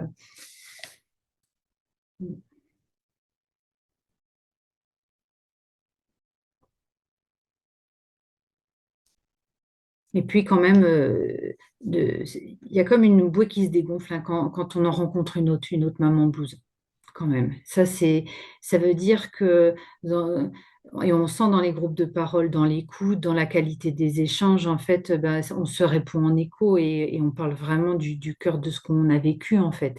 Et ça n'a pas de prix parce que ça ne remplacera jamais les compétences professionnelles enfin, d'une sage-femme, d'un psychologue, d'un pédopsychiatre, mais en revanche, ça forme un soutien psychologique indéniable en fait. Elle sait, elle m'épaule et elles offrent une écoute. Bah oui, on peut pas se tromper quand même sur ce qui se dit en fait. Clémence. Clémence, tu voulais intervenir? Oui, je reviens un petit peu sur mes scores. Vous allez dire, je suis très portée sur les chiffres au questionnaire de PDS. J'étais membre de l'URPS Sage-Femme hein, jusqu'à la rentrée, du coup, pour remettre un petit peu le contexte. Pour cause de congé maternité, voilà, j'ai pris un petit peu mes distances. Je reviens juste pour le webinaire. J'ajoute que Clémence, avant qu'elle continue, a beaucoup travaillé pour l'élaboration de ce webinaire. C'est vrai que Oui, je ne l'ai voilà, pas dit en c'était un entrée, mais projet que j'ai voilà. co-construit au départ, donc j'avais quand même pas envie de louper la concrétisation. Donc en fait, c'est vrai que à la base, pour construire ce webinaire, on est parti du constat que effectivement, il y a quelques patientes qui relèvent de vraiment l'urgence psychiatrique, mais heureusement, c'est pas la majorité des femmes qu'on rencontre dans nos cabinets. Mais qu'on était toujours un petit peu embêtés dans toutes celles qui sont un peu entre les deux, là, donc qui ont un peu plus de 10-11, mais à la fois qui n'ont pas forcément des idées suicidaires, mais chez qui on sent qu'il y a un mal-être, en tout cas, qu'elles vivent des difficultés maternelles, hein, pour reprendre le terme utilisé par Madame Fosset. Et donc, qu'on ne sait pas toujours vers qui orienter. Donc, on leur propose notre écoute, notre soutien, de les revoir, d'en reparler avec les professionnels qui les suivent, etc. Mais donc, le but un petit peu du projet initial de l'URPS, c'était d'accompagner les sages-femmes dans justement ce relais-là et de savoir ce qui existe sur leur territoire sans forcément parler des structures d'hospitalisation mère-enfant ou des urgences psychiatriques, mais tous les relais qu'il peut y avoir au niveau local parce qu'on ne connaît pas toujours ce qui existe au niveau local ou départemental, notamment par exemple la CPTS de Virginie-Laussec. Enfin voilà, de savoir qu'est-ce qu'il y a à côté de chez moi. On a parlé des TISF, des lieux d'accueil parents-enfants, des choses comme ça. En fait, on ne connaît pas toujours ces structures qui existent sur place. Il y a plein de choses qui existent et qui ne sont pas connues. Donc, il y a 1000 jours blues, bon, qui a un listing, mais qui est difficile à obtenir vu que leurs financements ont été un peu suspendus. Il y a le guide du collège, donc, qui a fait aussi ce répertoire, mais qui est plus quelque chose dans les grandes lignes au niveau national, voilà, qui ne se décline pas forcément au niveau local. Et il y a aussi, je vois Carole Kowalczyk qui est présente, Oui, c'est ça. toutes les sages-femmes de l'équipe EREV du réseau Sécurité Naissance qui ont fait aussi un gros travail de répertoire, alors sur la vulnérabilité en général, mais aussi sur le soutien à la parentalité. Euh, et donc, c'est ça que Amandine, la coordinatrice de l'URPS Sage-Femme, est en train de passer un gros travail à répertorier tout ça. Mais en fait, le but, c'est aussi que on fasse remonter, si vous nous dites, bah voilà, il y a ça qui se fait dans mon département, dans la région. Tous les acteurs qu'on avait contactés, que ce soit la PMI, le réseau, etc., tout le monde nous a dit, oh, bah, c'est super votre listing, ah bah, on a hâte de le voir quand vous l'aurez fait. Mais en gros, voilà, le but, c'est que chacun mette en commun tout ce qu'il a pour que les acteurs, alors ce sera en ligne sur le site de l'URPS Sage-Femme, donc même les gens qui ne sont pas sages-femmes libérales pourront y avoir accès, les généralistes et tous les intervenants de la périnatalité, justement pour avoir le plus possible notion de tout ce qui existe. Voilà, les associations locales de Maman Blues, par exemple, tout ce qui va pouvoir permettre aux sages-femmes libérales de mieux orienter leurs patientes et du coup de mieux les prendre en charge dans leur moment difficile. Faut pas hésiter à me contacter du coup parce que je fais un peu avec la CPTS réseau sur la zone de Saint-Nazaire, donc avec plaisir pour vous faire un retour et compléter ce qui est déjà présent sur le listing de la zone. Envoie tout ça à Amandine. Amandine, elle devait aussi contacter toutes les CPTS pour savoir si elle-même avait déjà fait des ressources de tout ce qui existait en termes de soutien à la parentalité ou de soutien à la dépression postnatale. Voilà. Mais il y a aussi effectivement l'équipe EREV qui a déjà fait Ouais, je un voulais travail juste, considérable.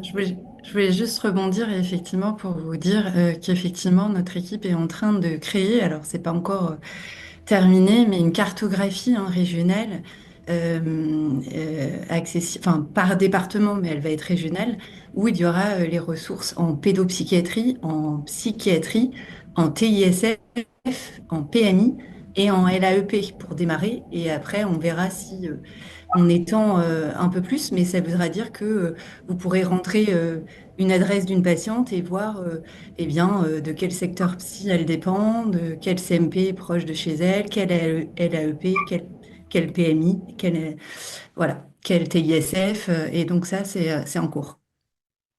Et ça sera accessible sur le site du réseau Sécurité Naissance.